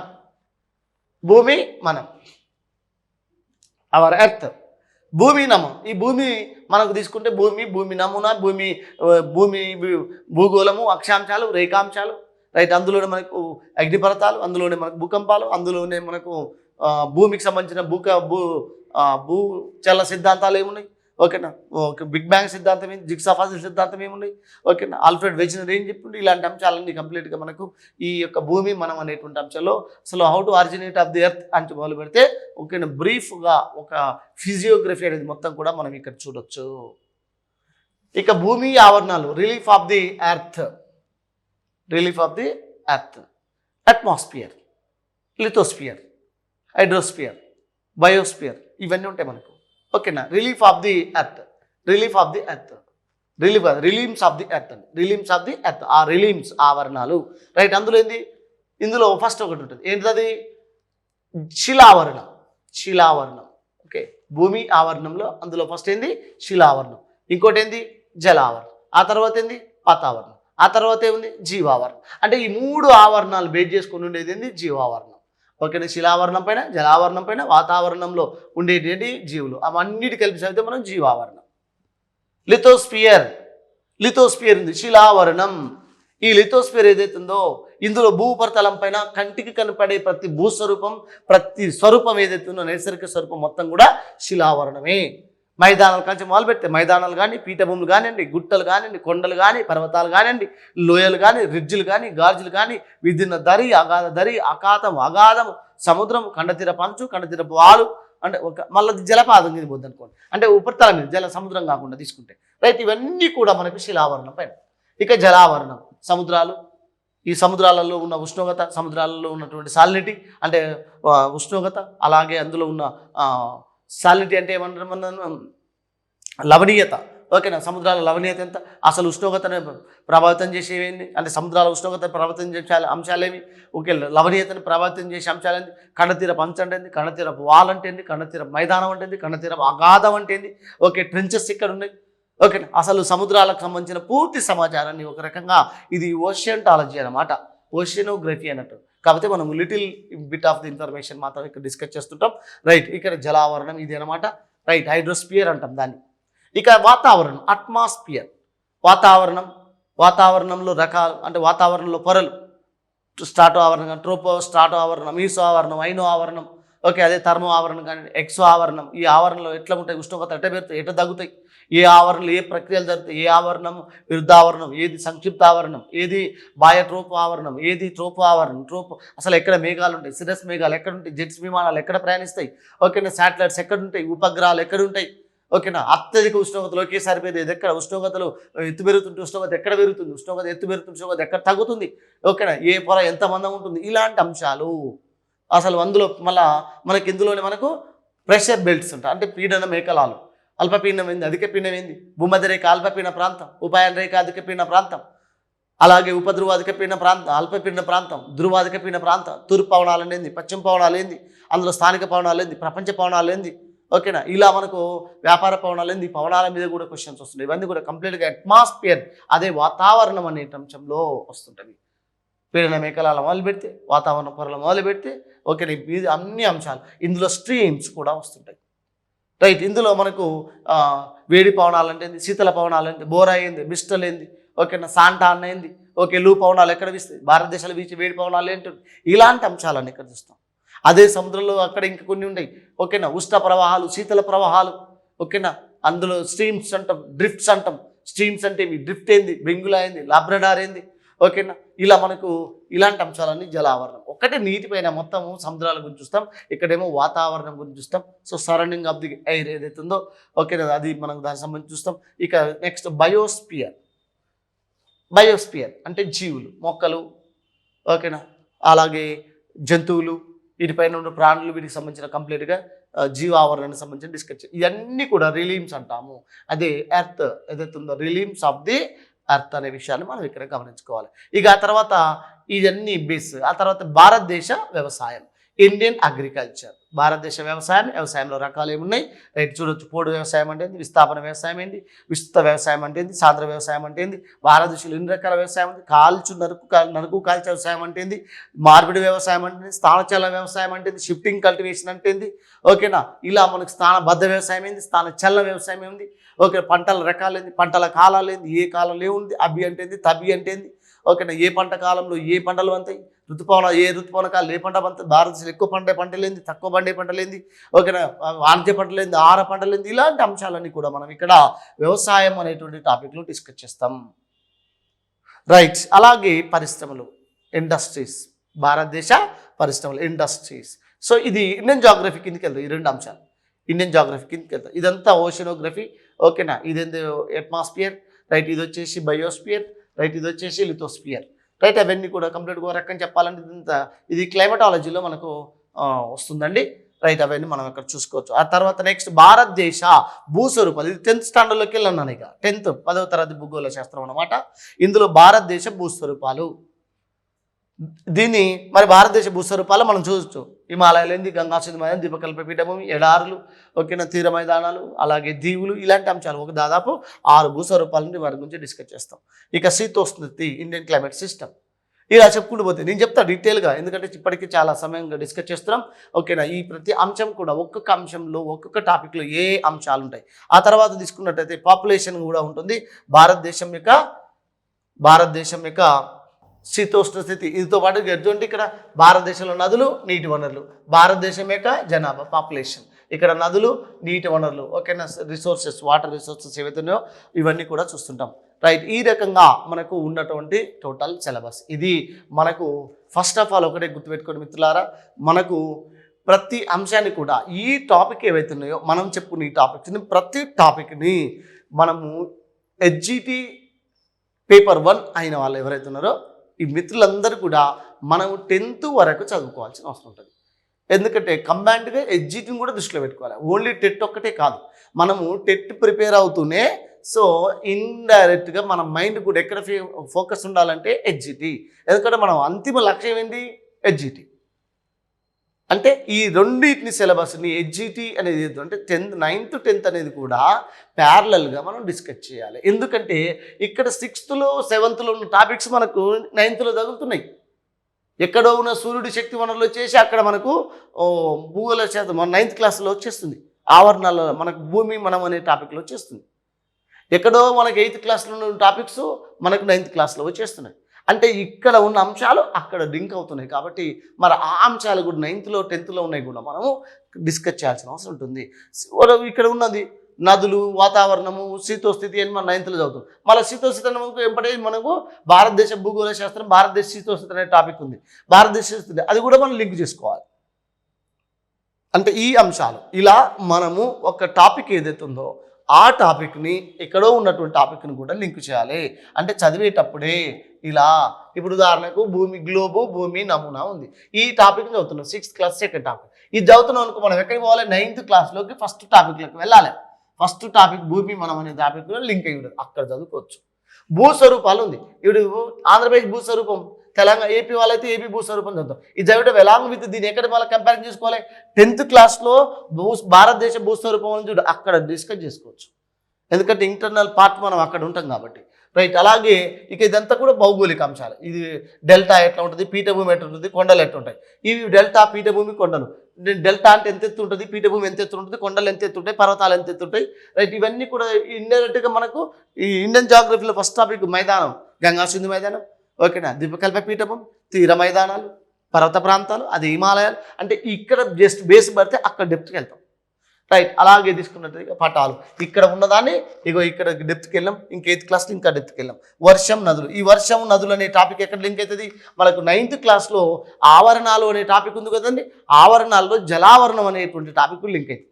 వర్షం, నదులు, ఎందుకంటే నీటితో సంబంధం ఉన్నటువంటిది ఇది. రైట్, అక్కడికి లింక్ అవుతుంది. అలాగే చెరువులు, భూగర్భ జలాలు, ఇది కూడా వాతావరణం అంటే జలావరణంకి లింక్ అయినటువంటి టాపిక్. రైట్, ఇలా మనకు ఇక్కడ ఏవైతే ఇంతకుముందు ప్రీవియస్గా అంటే మనకు కింది తరగతుల్లో ఉన్న సిలబస్, హయ్యర్ స్టాండర్డ్లో ఉన్న సిలబస్ కూడా లింక్ చేసుకుంటాం. ఈ మహాసముద్రాలు ఉంది, చేపలు పట్టడం, ఈ మహాసముద్రాలు చేపలు పట్టడం ఏదైతే ఉందో, ఈ చేపలు పట్టడం ఒక చిన్న టాపిక్. మనకు సపరేట్గా ఒక ఊరు ఉంటుంది, శ్రీకాకుళంలో మనకు ఉన్న ఒక చిన్న ఊరిని తీసుకుని ఇచ్చి ఆయన ఆ ప్రాంతాల్లో బేరగత్తలు ఎట్లా చేస్తుంటారు, అక్కడ పెళ్ళాయిస్ అంటే ఎవరు, ఓకేనా, అక్కడ మత విధానాలు ఉంటాయి, ఆ ప్రాంతాల్లో ఉన్న ఆ గ్రామంలో ఏ రకమైన విధానం ఉంటుంది, ఇట్లా మనకు కొంత స్పెషల్గా లిమిటెడ్ ఇన్ఫర్మేషన్ ఇక్కడ ఉంటుంది. కానీ రైట్, ఇక్కడ మహాసముద్రంలో 9th క్లాస్ లింక్ అయి ఉంటుంది. రైట్, ఇప్పుడు 6th, 7th, 8th 3 పటాలకు సంబంధించింది ఉంది. సూర్యుడు శక్తి వనరు, మనకి అక్కడ భూమి మనం అనే టాపిక్ ఉంది 9th. అక్కడికి వెళ్ళిన తర్వాత ఆ ప్రాంతాల్లో మనకు మళ్ళీ టచ్ అవుతుంది. రైట్, నెక్స్ట్ భూచలనాలు, ఇది కూడా మనకు 9th క్లాస్లో టచ్ అవుతుంది. ధ్రువ ప్రాంతాలు, ఇది టచ్ కాదు, ఇండివిజువల్ సపరేట్గా ఉన్నది మనకి ఇక్కడ. ఓకే, ధ్రువ ప్రాంతాలు కేవలం మనకి ఇది ఎక్కడ టచ్ లేకుండా ఉన్న టాపిక్ ఇది ఒకటి ఉంటుంది. రైట్, అడవులు, వినియోగం, సంరక్షణ, మనకు భారతదేశంలో ఈ అడవులకు సంబంధించిన మన ప్రత్యేకమైన టాపిక్ అంటే ఏం లేదు. రైట్, కానీ ఇక్కడ అడవులు, వినియోగము, సంరక్షణ, ఇది స్పెషల్గా మనం ఇక్కడ డిస్కస్ చేస్తాం. ఇది ఎక్కడ లింక్ లేకుండా వచ్చేసింది. ఇప్పుడు ఖనిజాలు, గనుత్రవ్వకం, ఈ ఖనిజాలు, గనుత్రవ్వకం నీకు బాగా అర్థమైతే దీన్ని బేస్ చేసుకుని పరిశ్రమలు ఎట్లా ఏర్పాటు చేస్తారు, ఎక్కడ ఏ పరిశ్రమలు, ఎందుకంటే ఎక్కడైతే ఖనిజాలు లభిస్తే ఎక్కడే పరిశ్రమలు ఉంటాయి కాబట్టి ఇంటర్లింకింగ్గా దీని మీద ఆధారపడి అక్కడ మనం డిస్కస్ చేసుకోవచ్చు. ఈ రకంగా వ్యవసాయం ఉంటుంది. వ్యవసాయం ఇక్కడ ఎక్కడైతే ఏ పంటలు పంతాయో ఆ పంటలు బట్టి అక్కడ వ్యవసాయం, అంటే వ్యవసాయం ఏ పంటలు బట్టి అక్కడ వ్యవసాయాధార పరిశ్రమలు ఏర్పాటవుతాయి. రైట్, ఇలా ఒక ఇంటర్లింకింగ్గా ఉండేటువంటి అంశాలు ఇవన్నీ కూడా. రైట్, ఇది మనకు ఓరల్గా ఉన్నటువంటి సిలబస్. ఈ రకంగా మనం చదివే విధానం, క్వశ్చన్ మేకింగ్ ఈ రకంగా ఉంటుంది. సో దయచేసి మనకు చదివేటప్పుడు ఇంతకుముందు లాగా డైరెక్ట్ క్వశ్చన్లు వచ్చేటువంటి పరిధి స్థాయి ఇప్పుడు లేదు. ప్రతిదీ కూడా మనకు మెమరీ బేస్డ్ క్వశ్చన్స్ అంటాం. ఎగ్జాంపుల్ చెప్తుంది ఇందాక మనం మెమరీ బేస్డ్ క్వశ్చన్ అన్నాం. ఇప్పుడు ఏం చేస్తాడు, మెమరీ డేటా ఇస్తాడు అనమాట. డేటా ఇస్తాడు 2021, ఇప్పుడు 2021 కొత్త జనాభా లెక్కలు వస్తాయి. 2021 జనాభా లెక్కల ప్రకారంగా భారతదేశంలో అత్యధిక స్త్రీ పురుష నిష్పత్తి కలిగినటువంటి రాష్ట్రం ఇది. ఇట్లా క్వశ్చన్ అదేంది, డేటా ఖచ్చితంగా అంతే ఉంటుంది, గుర్తుపెట్టుకోవాలి. అదే లేదా గంగా నదికి ప్రధాన ఉపనది యమున, యమునా నది యొక్క మొత్తం పొడవు ఎంత, అది పొడవు, అది డేటా ఎంతో మనకు తెలుసు, 1376 కిలోమీటర్లు మనకు తెలుసు, కానీ అది డేటా ఇస్తుంది. అంటే డేటా అంటే లైక్ దట్ ఇన్ఫర్మేషన్. రైట్, ఇక్కడ మనకు నెంబర్స్ మీద వచ్చేటువంటి, ఒక సంవత్సరాల మీద వచ్చేటువంటి, కాలాల మీద వచ్చేటువంటి ఇలాంటి వాటిని మనం memory based type of questions అంటాం. పానిపట్టు యుద్ధం ఎప్పుడు జరిగింది, బాక్సార్ యుద్ధం ఎప్పుడు జరిగింది, లేదా ఈ మొదటి ప్లాస్ యుద్ధం ఎప్పుడు జరిగింది, లేదా ఇట్లా అంటే డేట్ ఇస్తుండు, ఒక ఇయర్ ఇస్తుండు, అంటే అదేంది డేటా, అది గుర్తుపెట్టుకోవాలి. ఏదో మనం గుడ్డిది చాలా పడ్డట్టు నీ ఇష్టం ఉన్నది పెడతా అనుకున్నాం, అది నీకు పర్ఫెక్ట్ తెలిస్తేనే మనం పెట్టగలుగుతాం. దీన్ని కరెంట్ అఫైర్స్ ఇస్తాడు. లిబియా అధినేత గడాఫీ ఏ రోజు తిరుగుబాటుదారుల చేత చంపివేయబడ్డాడు, రోజు ఇచ్చాడు. భగత్ సింగ్ ఏ రోజున ఉరి తీయబడ్డాడు, డేట్ ఇచ్చాడు. ఆమ్ ఆద్మీ పార్టీ ఢిల్లీలో రెండవసారి ఎన్ని రోజులు అధికారంలో ఉంది, డేట్ ఇచ్చాడు. ఎప్పుడు అధికారంలోకి వచ్చింది, డేట్. ఇటీవల కాలంలో జరిగినటువంటి ఎలక్షన్స్లో, పశ్చిమ బెంగాల్ ఎలక్షన్స్లో మమతా ఎవరైతే ఉన్నారో ఈమె ఎన్ని స్థానాలను కైవసం చేసుకుంది, తృణమూల్ కాంగ్రెస్. రైట్, ఇట్లా మనకు క్వశ్చన్స్. లేదా స్టాలిన్ తమిళనాడు రాష్ట్రంలో ఎన్ని స్థానాలు కైవసం చేసుకుంది, అందులో బీజేపీ స్థానాలు ఎన్ని కైవసం అయినాయి లేదా, ఇంకో ఇట్లా అంటే ఇవన్నీ స్థానాలు ఎందుకు కడతారు సార్, ఇవన్నీ జాగ్రత్తకు సంబంధం అని జాగ్రత్త గురించి చెప్పట్లేదు. డేటా బేస్డ్ క్వశ్చన్స్ అంటే ఇట్లుంటాయని చెప్తున్నా. మెమరీ బేస్డ్ క్వశ్చన్స్ అంటారు వాటిని. ఒక క్వశ్చన్ ఇచ్చి 2-3 లైన్లు ఇచ్చి కింద ఆన్సర్ ఇచ్చిన అనుకో, అది ఎక్స్ప్లెనేషన్, అంటే దాన్ని ఏమంటారు, లాంగ్ లెంత్ క్వశ్చన్స్. లైన్ 3-4 లైన్లు ఇస్తాడు, ఆప్షన్స్ కూడా లైన్లే ఉంటాయి, 4 పెద్ద పేరా లాగా ఇస్తుంటాడు. రైట్, మీకు అర్థమవుతుంది. ఇలా మనం చెప్పుకుంటూ వెళ్తే ఇంకా డీటెయిల్గా చెప్పుకోవచ్చు. అవన్నీ మనం క్లాస్లో తర్వాయి భాగంలో మనం ఒక్కొక్క క్లాస్లో సందర్భానుసారంగా వాటికి సంబంధించిన క్వశ్చన్స్ ఎలా ఉంటాయి, ఓకేనా, అప్లికేషన్ క్వశ్చన్స్ ఏంటి, మెమరీ బేస్డ్ క్వశ్చన్స్ అంటే ఎలా ఉంటాయి, లాజికల్ థింకింగ్ క్వశ్చన్స్ ఎలా ఉంటాయి, కామన్ సెన్స్ క్వశ్చన్స్ ఎలా ఉంటాయి, కాన్సెప్ట్ క్వశ్చన్స్ ఎలా ఉంటాయి, బిలో యావరేజ్ క్వశ్చన్స్ ఎలా ఉంటాయి, ఎబో యావరేజ్ క్వశ్చన్స్ ఎలా ఉంటాయి, ఎక్స్ట్రాడినరీ క్వశ్చన్స్ ఎలా ఉంటాయి, ఇలా అంశాలన్నిటి మనం డిస్కస్ చేయొచ్చు. ప్రపంచ ఎత్తర శిఖరం ఏంది, ఎవరెస్ట్, ఇది బిలో యావరేజ్ క్వశ్చన్.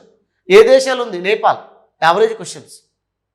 దానికి ఏం పేరు పెట్టారు, సాగరమాత, ఇది ఎబో యావరేజ్ క్వశ్చన్. సాగరమాతకు పారపోయింది, పాత పేరేం పేరు, ఇది ఎక్స్ట్రాడినరీ క్వశ్చన్. అంటే ఒకే టాపిక్ని, ఒకే ఇన్ఫర్మేషన్ని, ఒకే ఏరియాని వాడు మారుస్తూ వెళ్తుంది చూడండి. ఇంకో ఇదే అనమాట క్వశ్చన్ స్టైల్ అనమాట. స్టైల్ అంటే రైట్, ఈ రకంగా ఉంటాయి. రైట్, మిగతా అంశాలన్నింటినీ మనం తర్వాయి భాగంలో ఒక్కొక్క టాపిక్ని డిస్కస్ చేస్తూ పూర్తి సమాచారాన్ని మనం డిస్కస్ చేద్దాం. Right, good luck, thank you.